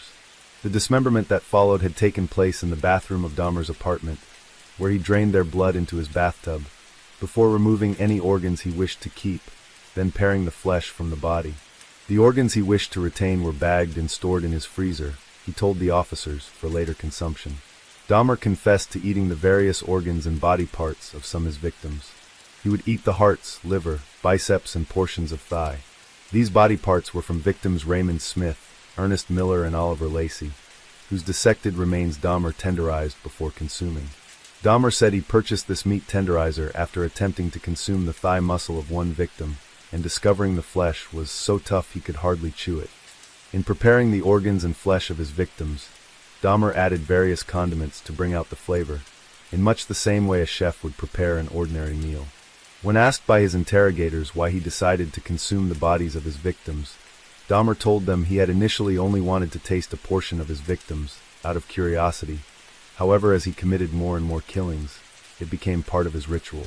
He added, "I suppose, in an odd way, it made me feel they were even more a permanent part of me." The bones he wanted to dispose of were often pulverized with a sledgehammer, while those he wished to keep were preserved and acidified with soilax and bleach solutions. It was usually the heads of his victims that Dahmer kept, and once the flesh was removed, he painted some gray and kept them as ghoulish souvenirs. When asked why he kept the skulls of 7 of his victims, along with the entire skeletons of 2, Dahmer explained a fantasy he wished to realize. As the shocked detectives listened in disbelief, he told how he intended to create a shrine to his victims, a private altar, upon which he would display the trophies of his crimes. Atop a black table, Dahmer said he would place incense sticks at each end, a large blue lamp with extending blue globe lights above, and the skulls of his victims placed in a row. Either end would stand the complete skeletons of 2 victims. Before the spectacle, Dahmer would sit in a black leather chair. This entire construction was something Dahmer fully intended on creating. However, his subsequent arrest prevented these plans. He revealed his altar only required the skull of 1 more victim, telling detectives if this, his arrest, had happened 6 months later, that's what they would have found. From the Polaroid photographs found in his apartment, detectives could see that most of the victims were black. Out of a total of 17 young men, 14 of Dahmer's victims were from various ethnic minority backgrounds, with 9 victims being black. Dahmer was adamant that the race of his victims was incidental to him, and that it was the body form of a potential victim that attracted his attention. As news of the discoveries began to emerge, the press ran with sensationalist headlines that captured both the imagination and horror of the public. Jeffrey Dahmer was, like many other high-profile serial killers, given a nickname. He was called the Milwaukee Cannibal and the Milwaukee Monster. Names seem appropriate considering the severity and bizarre nature of his crimes. The trial of Jeffrey Dahmer began on January 30th, 1992 in Milwaukee, where he was charged with 15 counts of first-degree murder. The security for the trial was unique in Milwaukee's criminal history, as described by journalist and Schwartz. The courtroom was swept for bombs by a dog trained to sniff for explosives, and everyone allowed into the courtroom was searched and checked with a metal detector. In the courtroom, an 8-foot-high barrier was constructed from bullet-resistant glass and steel, designed to isolate Dahmer from the gallery. Schwartz had one of the 23 seats for reporters, while 34 were reserved for the families of Dahmer's victims. The remaining 43 out of 100 were for public spectators, many of whom wanted to experience the trial of the Milwaukee Cannibal, and see him sat in the court in his makeshift glass prison, much in the same way Hannibal Lecter had done in Silence of the Lambs. His father and stepmother, Lionel and Sherry Dahmer, attended every day. Representing Dahmer was defense lawyer Gerald Boyle, who had defended Dahmer in the past, while District Attorney Michael McCann was prosecuting. Overseeing the trial was Judge Lawrence C. Graham, Jr. For those who wanted answers about why such horrific crimes were committed, the trial promised to reveal all of the bizarre revelations.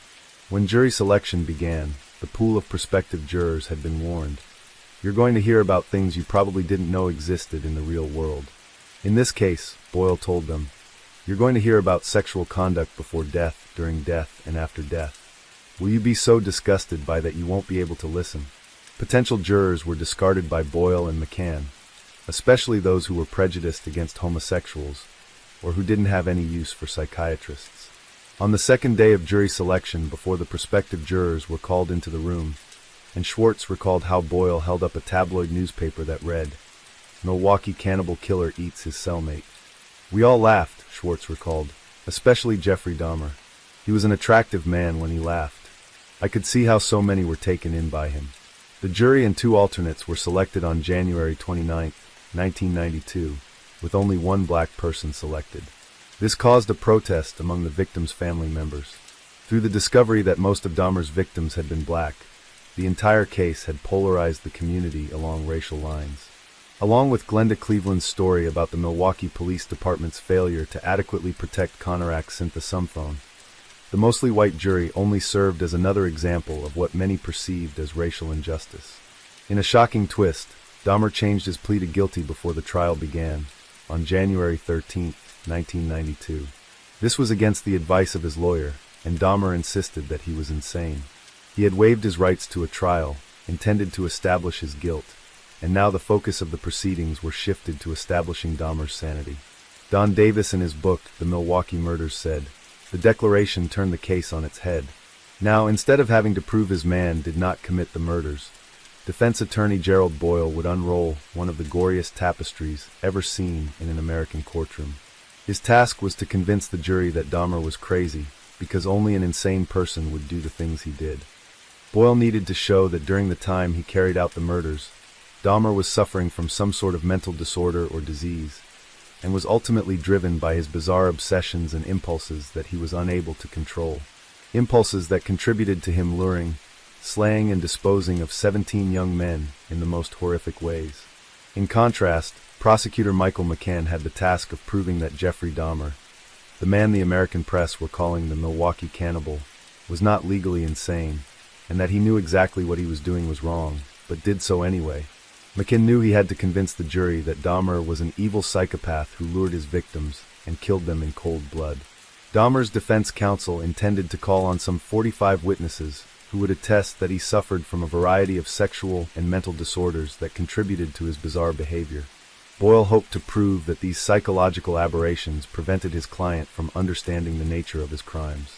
His compulsion to have necrophilic sexual encounters with the corpses of his victims was proof enough that Jeffrey Dahmer suffered from a paraphilia he was unable to control. One witness, Judith Becker, a professor of psychiatry and psychology, diagnosed Dahmer as a necrophiliac. However, she revealed Dahmer told her he mostly preferred comatose partners to the deceased. Forensic psychiatrist Carl Wallstrom testified before the court that he had diagnosed Dahmer with necrophilia, borderline personality disorder, schizotypal personality disorder, alcohol dependence, and a psychotic disorder. For Boyle, the question he put to the jury centered around the discussion of whether Dahmer was evil or sick. For the court, every ghastly detail of what Dahmer did to his victims, and the nightmarish details of the dismemberment, the cannibalism, the attempted lobotomy, were, as far as Boyle was concerned, fair game. His goal as Dahmer's defense attorney was to convince the jury that such acts, and even thoughts pertaining to such crimes, did not occur within a sane person. If the jury had adjourned at that time and taken Boyle's words into consideration, they might have agreed with Jeffrey Dahmer's insanity defense. However, it was now the turn of the prosecution and District Attorney Michael McCann to present his case. He began by telling the jury that Dahmer was a master manipulator. He was a deceiver who knew exactly what he was doing every step of the way, able to turn his urges on and off as easily as flipping a light switch. Did he attack other soldiers while he was in the army? Other students while at Ohio State University? The deaths, he said, were not the acts of a madman, but the result of meticulous planning. Dahmer's 160-page confession was read out to the court by two detectives taking turns. It contained the catalog of sexual perversions he had committed. Detective Dennis Murphy stated that Dahmer felt a tremendous amount of guilt because of his actions. He felt thoroughly evil. Then he quoted from Dahmer's own confession, "It's hard for me to believe that a human being could have done what I've done, but I know that I did it." He claimed that his fear of being caught was overwhelmed by his excitement of being completely in control. The prosecution in turn called their own experts. Testimony from Fred Fostel attempted to prove that Dahmer suffered from no mental disease at the time of the murders, but rather painted him as a cunning and calculating killer who knew the difference between right and wrong. Fostel contended that he possessed the ability to control his actions, but was dictated by his overpowering lust.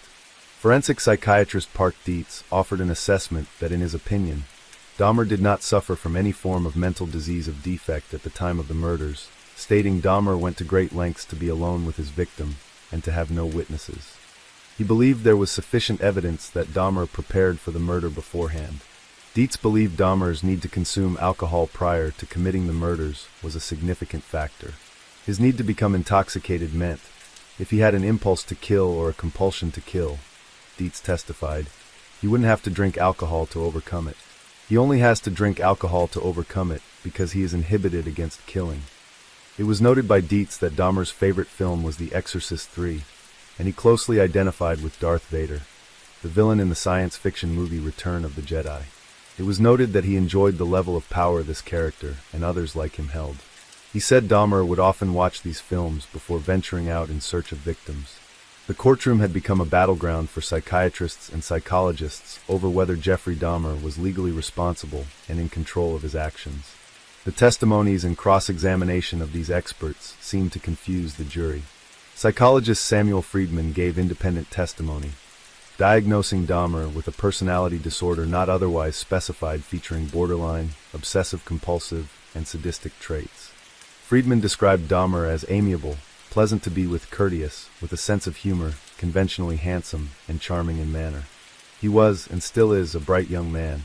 He characterized his need to kill as a longing for companionship, but did not accept an assessment that Dahmer was psychotic. On February 14, 1992, after 2 weeks of testimony, the defense and prosecution delivered their closing arguments to the court. In his summation, Boyle drew a chart for the jury in the form of a wheel, the hub of which was Jeffrey Dahmer, and all of the spokes coming out from the wheel were the elements of his deviance. He read them for the jury: skulls in locker, cannibalism, sexual urges, drilling, making zombies, necrophilia, drinking alcohol all the time, trying to create a shrine, lobotomies, defleshing, calling taxidermists, going to graveyards, masturbating. This is Jeffrey Dahmer, a runaway train on a track of madness. Boyle made reference to the defense experts and their arguments in favor of Dahmer's mental health afflictions. He said Dahmer's compulsion to kill was the result of a sickness he discovered, not chose. He described his client as a desperately lonely individual, so out of control he could not conform his conduct anymore. Prosecutor McCann countered Boyle's chart, arguing, he wasn't a runaway train, he was the engineer. He was satisfying his extraordinary sexual cravings. Ladies and gentlemen, he's fooled a lot of people. Please don't let this murderous killer fool you. He argued that Jeffrey Dahmer was a sane man, fully in control of his actions.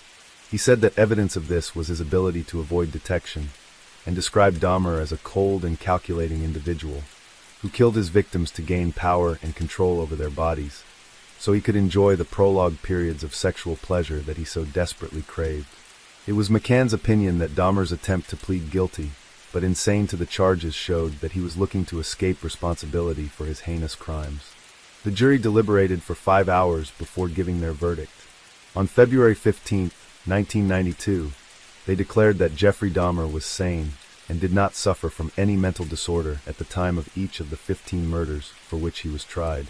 They decided that he did not deserve to spend the rest of his life in a hospital, but rather a prison cell. Journalist Ann Schwartz, who covered the Dahmer story for the Milwaukee Journal from the discovery of his murder through to the trial, said she was astonished at how normal this man looked and sounded. The day Jeffrey Dahmer was sentenced, I heard him read his statement to the court calmly and eloquently, and I wondered how easily I could have been conned. Your Honor, it is now over. This has never been a case of trying to get free. I didn't ever want freedom. Frankly, I wanted death for myself. This was a case to tell the world that I did what I did, but not for reasons of hate. I hated no one. I knew I was sick or evil or both. Now I believe I was sick. The doctors have told me about my sickness, and now I have some peace. I know how much harm I have caused. Thank God there will be no more harm that I can do. I believe that only the Lord Jesus Christ can save me from my sins. I ask for no consideration. Standing at the lectern, Dahmer ended his apology, which covered 4 typewritten pages, with, I know my time in prison will be terrible, but I deserve whatever I get because of what I have done.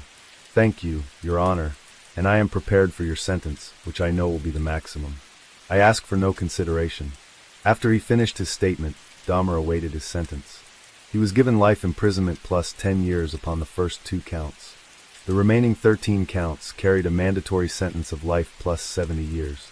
Because capital punishment had been abolished in Wisconsin in 1853, the death penalty was not an option. Before Dahmer was escorted away from court, his father Lionel and stepmother Shuri requested to be allowed a 10-minute private meeting with him. This was granted, and the 3 exchanged hugs and well wishes before Jeffrey Dahmer taken away to be transferred to the Columbia Correctional Institution in Portage to begin his sentence. Dahmer was extradited to Ohio 3 months after his conviction in Milwaukee to face charges for the murder of his first victim, Stephen Hicks. In court, his hearing lasted just 45 minutes, and once again Dahmer pleaded guilty to the charges. On May 1, 1992, he was sentenced to a 16th term of life imprisonment. Dahmer seemed to adjust well to life in prison at the Columbia Correctional Institute in Portage, Wisconsin. Initially, he was kept apart from the general population for the first year, with prison authorities concerned his safety would be in danger. During his time in solitary confinement, Dahmer received many letters from people all across the world. He was often donated money which he was able to spend on personal items such as cigarettes, magazines, stationery, and cassette tapes. Dahmer was a model prisoner and was eventually able to convince the prison authorities to allow him more contact with other inmates, and he was transferred to a less secure unit. This saw him eat in the communal areas, as well as him being given some janitorial duties that allowed work with other inmates. Assigned to a 2-hour work detail, Dahmer was put to cleaning the toilet block daily. This was eventually expanded to include cleaning the prison gymnasium. During his time in solitary, Dahmer had begun reading a copy of the Bible that had been given to him by Detective Murphy shortly after his confessions in 1991. Dahmer soon made the decision to devote himself to Christianity, becoming a born-again Christian. On April 20, 1994, Dahmer met Roy Ratcliffe, a minister in the Church of Christ who was accommodating to his newfound faith.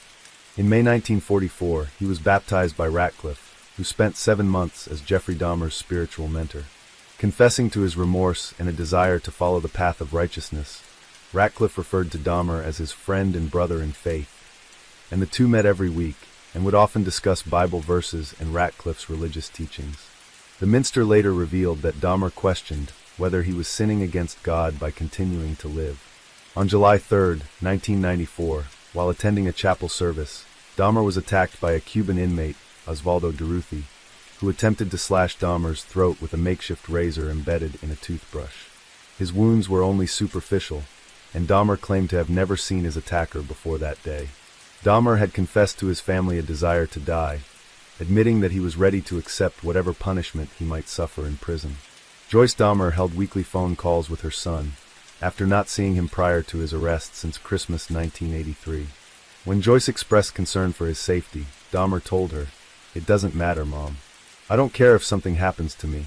On the morning of November 28, 1994, Dahmer left his cell after being assigned to a work detail with 2 other inmates, Jesse Anderson and Christopher Scarver. The 3 were left alone and unsupervised by guards in the showers of the prison gymnasium. After 20 minutes, at approximately 8:10 a.m., Jeffrey Dahmer was discovered lying on the floor of the gym bathrooms. He was unresponsive, having suffered gruesome wounds to his head. A 20-inch metal bar was nearby, used to bludgeon him about the head and face. Blood on the wall indicated that Dahmer's head had been repeatedly struck against it during the assault. Although still breathing, he was declared dead an hour later at 9:11 a.m. One of the other prisoners, Jesse Anderson, was found nearby having also been bludgeoned. Although he was still alive, he died 2 days later after doctors at the University of Wisconsin Hospital in Madison removed him from life support. The 3rd inmate, Christopher Scarver, returned to his cell. There, he informed a guard, "God told me to do it. Jesse Anderson and Jeffrey Dahmer are dead." Scarver, a black messianic delusional schizophrenic who thought he was the son of God after hearing voices calling him the chosen one, was serving a sentence for first-degree murder after he shot and killed Steve Lohman on June 1, 1990. It is not difficult to understand how Scarver, a black man, viewed both Jesse Anderson, who murdered his wife and blamed it on a black man, and Jeffrey Dahmer, who had butchered his victims, most of whom were African Americans. The decision to place the 3 men together on a work detail had proven disastrous. From Scarver, the prison authorities learned what had happened that morning. After a confrontation with Dahmer and Anderson, Scarver went and retrieved a steel bar from the weight room, then following Dahmer to the locker room where he was cleaning, and there fatally struck him on the head. Scarver said that Dahmer did not yell or make any noise as he was attacked. He then went on to attack Anderson, bludgeoning him with the same weapon. Christopher Scarver admitted to the murders, but claimed he had not planned the attacks in advance, despite concealing the murder weapon in his clothing. When Dahmer's mother Joyce learned of his death, she said angrily, "Now is everybody happy? Now that he's bludgeoned to death, is that good enough for everyone?" When the victims' families heard news of Dahmer's death, there were mixed reactions. Some were glad that such a devious and depraved serial killer was dead, and openly celebrated the news. Others, however, believed that the Milwaukee cannibal had escaped his punishment, and that he deserved to spend the rest of his natural life behind bars. Catherine Lacey, the mother of victim Oliver Lacey, remarked. The hurt is worse now, because he's not suffering like we are. There were those who believed Christopher Scarver had delivered his own form of justice against Dahmer. Mike McCann, who prosecuted Dahmer, cautioned the public against turning Scarver into a folk hero, reiterating that Dahmer's death was still a murder. For the murders of Jeffrey Dahmer and Jesse Anderson, Christopher Scarver was sentenced on May 15, 1995, to 2 additional terms of life imprisonment. Dahmer's remains were cremated, as per his wishes stated in his will. This occurred in September 1995, and his ashes were divided between his parents. Shortly after his death, there was much scientific interest in retaining Jeffrey Dahmer's brain for study. Because of a disagreement between his parents as to whether Dahmer's brain should be retained for medical research, it was initially kept in storage, but once this became no, the organ was cremated in December 1995. The Oxford Apartments at 924 North 25th Street, the site of where the majority of Jeffrey Dahmer's crime had taken place, was demolished in November 1992, and is now a vacant lot after several plans to repurpose the area were never realized. The empty site now stands as a stark reminder of the evil that had once occurred by a serial killer who was addicted to murder. Case 3. On the afternoon of April 7th, a student named Halen suddenly experienced severe abdominal pain. He then developed other symptoms, such as vomiting and diarrhea, more than 10 times. Later that afternoon, Halen was taken to a clinic by a friend to have his condition checked. There, he was diagnosed with acute gastroenteritis. The doctors prescribed medication and gave Halen instructions on how to take it, along with dietary recommendations. He returned to the dormitory after feeling slightly better. However, by April 8th, Halen's condition worsened again. He was rushed to the hospital for emergency treatment and admitted for further examination and care. One day after being hospitalized, Halen's health deteriorated, affecting several vital bodily functions. He was then diagnosed with severe medical complications and had to undergo intensive treatment. On the morning of the 10th, during a medical consultation, doctors suspected food poisoning. However, since the hospital lacked a toxicology department, they collected 2 blood samples and a urine bag to send for further testing. On the evening of the 10th, the doctors received the test results, which showed no traces of harmful toxins in the samples. However, on the same day, Halen's condition worsened significantly. The doctors conducted another consultation and ultimately concluded that his condition was incurable. Halen was transferred to the intensive care unit at Shangya Hospital of Central South University for further monitoring. Seeing their son's worsening condition without a clear cause, Halen's parents took the remaining half of the blood sample for additional testing. Later, his parents asked friends in the medical field to help analyze the test results. They even contacted the Chinese Center for Disease Control and Prevention, hoping to identify the toxin in their son's body. Despite the family's relentless efforts, on the afternoon of April 13th, they were devastated to receive the news that their son had passed away. The exact cause of his death remained unknown. Before passing, Halen told his father that he wished to keep fighting and survive. His words left an unforgettable mark and boundless sorrow in the hearts of his family. After Halen's death, his family spoke with his roommates and learned that on the day he first experienced abdominal pain, he had eaten a can of oatmeal but found it bitter. Halen had encountered some health issues in the past, so he always took care of himself. His family believed that he maintained a scientific and healthy diet. Halen's parents became suspicious about the cause of his unusual symptoms. After careful consideration, they decided to contact the police to cooperate in an investigation, including forensic examinations. During the examination, forensic experts discovered a chemical substance in some of the victim's organs. This compound is used in medicine, but it can also pose serious risks if not administered properly. The chemical was colchicine, a compound commonly used in small, controlled doses for gout treatment. According to regulations, as of December 1, 2022, the China National Medical Products Administration had banned the online sale of colchicine to ensure safe usage.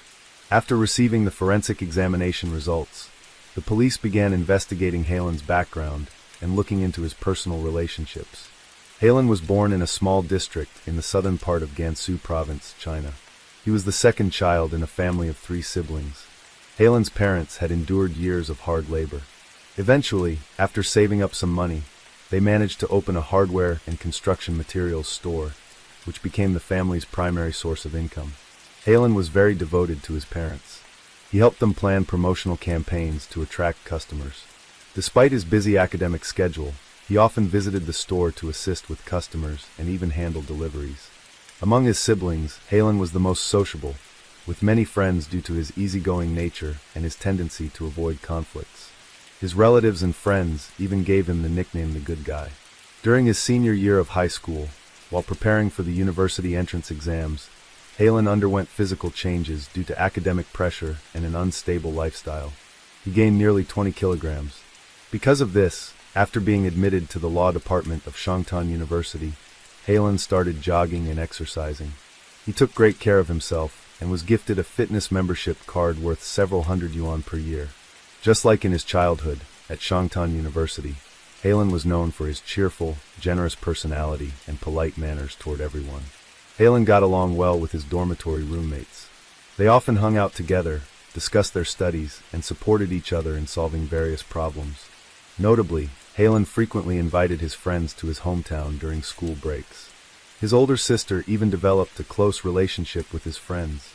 Halen once told a friend that starting from the summer break of 2024, he would simultaneously prepare his graduation thesis and study for the civil service exam. His goal was to become either a judicial assistant or a prosecutor's assistant. According to a close friend, Halen had repeatedly lent large sums of money to a classmate from a poor family. However, he never pressured his friend to repay the debt because he understood his circumstances. One of his teachers shared a special gift she received from Halen, a cartoon drawing featuring himself, the teacher, and their study group. According to several university lecturers, Halen was not only a talented student, but also a person of great character. Many believed he was bound for a bright future. Friends and acquaintances expressed their grief over Halen's sudden passing. They hoped that the police would soon uncover the truth behind the incident. Finally, after several days of investigation, the police made a discovery during their examination of Halen's dormitory. What was it that left his roommates so shocked? In Halen's dormitory room, the police found a small brown bottle. However, since its label had been torn off, they were unable to determine the contents inside. Feeling suspicious, the police sent the bottle containing the liquid to the station for further examination and analysis. Additionally, at that very moment, the test results for the oatmeal that Halen had consumed earlier revealed abnormalities. A strictly regulated chemical substance was detected in the sample. Notably, during the dormitory inspection, the police discovered several pills inside the medical bag of one of Halen's roommates. The roommate in question was Lee. According to online purchase records, the police found that 3 months before the incident, he had conducted a peculiar experiment. Specifically, Lee had told his friends that he was researching safety experiments related to kiwi fruit. He had mentioned the use of chemicals such as colchicine, which he claimed were handled in a strictly controlled environment. The chemical bottle had been labeled by Lee as 98% concentration, not for consumption, and he stated that it was intended for research purposes. During a deeper investigation, the police discovered that Lee had used an incorrect name when receiving the package. Furthermore, he had accessed 96 online documents related to the chemical. A roommate, using the alias Chow, stated that on April 6, 2024, one day before Halen consumed the oatmeal, Lee did not return to the dormitory. On the third day of Halen's hospitalization, Lee finally came back. The first thing he said was to ask Chow whether he felt any discomfort. It was then that Chow informed him about Halen's hospitalization. Despite knowing that Halen was in the hospital, Lee did not inquire about his condition. He only told Chow that he had a sore throat due to a cold and wanted to rest. However, Chow later learned that Lee had gone to the neighboring dorm room to ask others if they were feeling well. Looking back on the incident, Chow realized that Lee's actions seemed unusual. The police used witness statements along with the collected evidence to further their investigation and began suspecting Lee. Investigators then delved into Lee's background and his relationship with the victim. Ultimately, they made some startling discoveries. The perpetrator confesses. Lee graduated with a degree in bioengineering from Jiangxi Agricultural University. After freelancing for 2 years, he took the graduate entrance exam and enrolled in the philosophy program at Shangtan University. Lee came from an upper-class family. His parents were both university professors, highly respected and well-known figures. Having been trained by his parents from an early age, Lee was considered highly intelligent. He had good academic records and was particularly knowledgeable in chemistry and biology. In 2023, following his professor's guidance, Lee transferred to the dormitory at Shangtan University. He was assigned a bed opposite Chow's and diagonally across from Halen's. The dormitory building had a total of 7 floors. The entrance was secured with an electronic lock requiring a student card for access. Because of this, the police believed it was unlikely that an outsider could have entered and tampered with Halen's food. As the investigation deepened, the police discovered that Lee had certain negative habits commonly found among individuals from privileged backgrounds. Some friends stated that Lee had an arrogant personality, was easily irritated, highly competitive, and never considered other people's feelings when speaking. Notably, within just a few days of moving into the dormitory, Lee began bossing his roommates around and acting superior all day long. According to his roommates, Hailon was very patient and did not want any conflict with Lee. Instead, he often wrote about the difficulties he faced in his personal diary. However, contrary to his friend's statements, Lee claimed that he had been isolated. According to Lee, when he first moved into the 4-person dormitory, he and Hailon were good friends. However, their relationship deteriorated shortly afterward over trivial matters. Lee told the police that in early April 2024, he suddenly received a notice from the dormitory management stating that his 3 roommates had requested his removal without providing a valid reason. However, when the police examined Halen's message history, they discovered that the victim and Lee had repeatedly disagreed on various issues. In one conversation with a classmate, Hailon expressed his dissatisfaction with Lee's behavior and attitude. According to the messages Hailon sent to his friend, Lee had a habit of prying into others' family backgrounds, observing his roommates, and then making patronizing and sarcastic remarks. Hailon felt suffocated living in the same room as him. In early March, Hailon and his roommates approached the dormitory management and requested a room transfer for Lee. Notably, an audio recording attached to their request revealed an argument between Xiao and Lee, while Hailon attempted to mediate. However, Lee did not only have conflicts with Xiao. The police discovered that he had argued with Hailon more than 20 times over minor issues.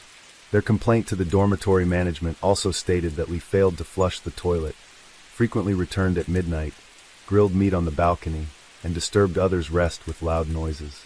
What escalated the conflict the most was that Lee refused to allow anyone to close the windows when he was inside the dormitory. This became a major source of disputes between him and Hailon. On the morning of the 27th, due to loud construction noise and dust near the dormitory, Hailon finally reached his limit and insisted on closing the doors and windows.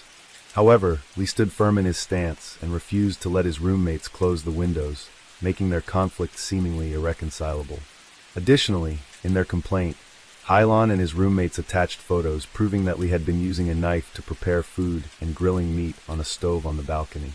Hailon discussed with his roommates and decided to formally submit the complaint to the dormitory management on March 30th, detailing their conflicts with Lee. Seeing that Lee's statement about being forced out of the dormitory completely contradicted what his roommates and classmates had revealed, the police searched for more clues and discovered a handwritten note. The contents of the note found in the dormitory showed that Lee had used offensive and unacceptable language directed at Hailon. He had even written, "Inferior genes must be eliminated." When questioned about this, Lee claimed that he had written it as a joke and had no special intentions. He also insisted that his conflicts with his roommates were just normal disputes that anyone could have. However, under intense interrogation, Lee eventually admitted to his misconduct regarding Halen's food. During police questioning, Lee confessed to tampering with Halen's food, but insisted that his intentions were not to cause serious harm. Lee claimed that after undergoing a health checkup, although he had no symptoms of gout, he wanted to find a preventive method on his own. Therefore, he researched materials and purchased the necessary tools and ingredients to conduct experiments carefully. When asked why he sought to develop a remedy himself, instead of purchasing medicine from a hospital, Lee explained that it was simply a personal hobby. Lee admitted that he felt angry about being isolated by his roommates, which led him to think that his roommates should be the first to use the product he had created. After receiving the package he ordered online, Lee tested the ingredient by dissolving a portion in water to verify its quality. He then removed the label to check the remaining information and dosage. Lee chose Xiao, the closest roommate with the best physical health, to test the product's reaction. He believed that observing this reaction would help him adjust the product for his personal use. On the day of the incident, Lee went out with his father to look for rental housing and then took a taxi back to the university. Taking advantage of an empty dormitory, he tampered with the can of oatmeal placed on Zhao's desk. Lee told the police that he could not recall the exact dosage. Initially, he had planned to test it on other products, but later changed his mind and decided to use food instead. After sealing the oatmeal container, Lee took a portion of the product with him, while carefully disposing of the remaining part. The police noticed several contradictions in Lee's statements. Particularly, as a graduate in biology, he was expected to understand the properties and safety levels of the ingredients he used. Because of this, the police deemed Lee's claim of conducting research to be completely unreasonable. Furthermore, they suspected that his target from the beginning may have been Hailong, not Zhao. The reason was that Lee and Hailong had the most frequent conflicts. The victim often opposed Lee's unreasonable decisions and demands. The police concluded that Lee's motive stemmed from long-standing conflicts with his roommate. Moreover, he showed no remorse after learning that Hailong had passed away. When confronted with the police's accusations, Lee only admitted to tampering with the food, but completely denied having any intention of causing serious harm to the victim. Nevertheless, he was prosecuted. On the morning of January 9, 2025, Lee's trial took place at the Shangtan Intermediate People's Court. The case was widely reported in the media under the name the Shangtan University Dormitory Incident. The defendant, Lee, stood before the court with a calm expression, occasionally glancing around the room as if checking who was present. According to an expert witness provided by the prosecution, if the poisoning had been detected earlier and treated properly, Hailong's chances of recovery could have been much higher. However, the delayed diagnosis led to the unfortunate outcome. During the trial, Lee did not deny tampering with the food, but insisted that he had no intention of causing serious harm. He claimed he only wanted to test the effects of the ingredient and observe his roommate's physical reaction. The prosecutor pointed out that after Hailong was hospitalized, both the university and the victim's family had asked Lee multiple times if he noticed anything unusual. However, he missed his only opportunity to admit his actions. When asked about this, Lee calmly stated in court that he was afraid at the time and had thought that if he was lucky, no one would find out. During the trial, Hailong's family expressed their deep sorrow and anger, stating that Lee had remained silent despite knowing that his roommate's health was deteriorating. They declared that they could never forgive him and demanded an appropriate punishment proportional to the severity of the case. The prosecution emphasized that Lee had a strong understanding of biology and was more knowledgeable than any of his roommates about the correct dosage standards for the ingredient he used. Therefore, his actions were believed to be intentional from the start. Additionally, the prosecution asserted that the prolonged conflict with his roommate could have been the reason behind Lee's actions toward Hailong. Given the severity of the case, the prosecutor recommended the maximum penalty under the law. The defense lawyer argued that Lee had neither the motive nor the direct intent to deliberately harm Hailong. He claimed that the defendant's actions were either negligent or indirect and should not warrant the maximum sentence. Furthermore, the defense pointed out that Lee had actively cooperated with the investigation, demonstrated a willingness to plead guilty, and showed remorse during his final interrogation. Therefore, he requested the court to reduce the sentence. However, the prosecution refuted the defense lawyer's argument. They also brought up the fact that Lee had submitted a request for a psychiatric evaluation before the trial. It was revealed that Lee's request was denied because he had no history of mental illness and was fully conscious at the time of the crime. The prosecution pointed out that in January 2024, Lee had repeatedly read news articles about chemical-related incidents on university campuses. To explain this, the defendant claimed that the news had been automatically pushed to his phone.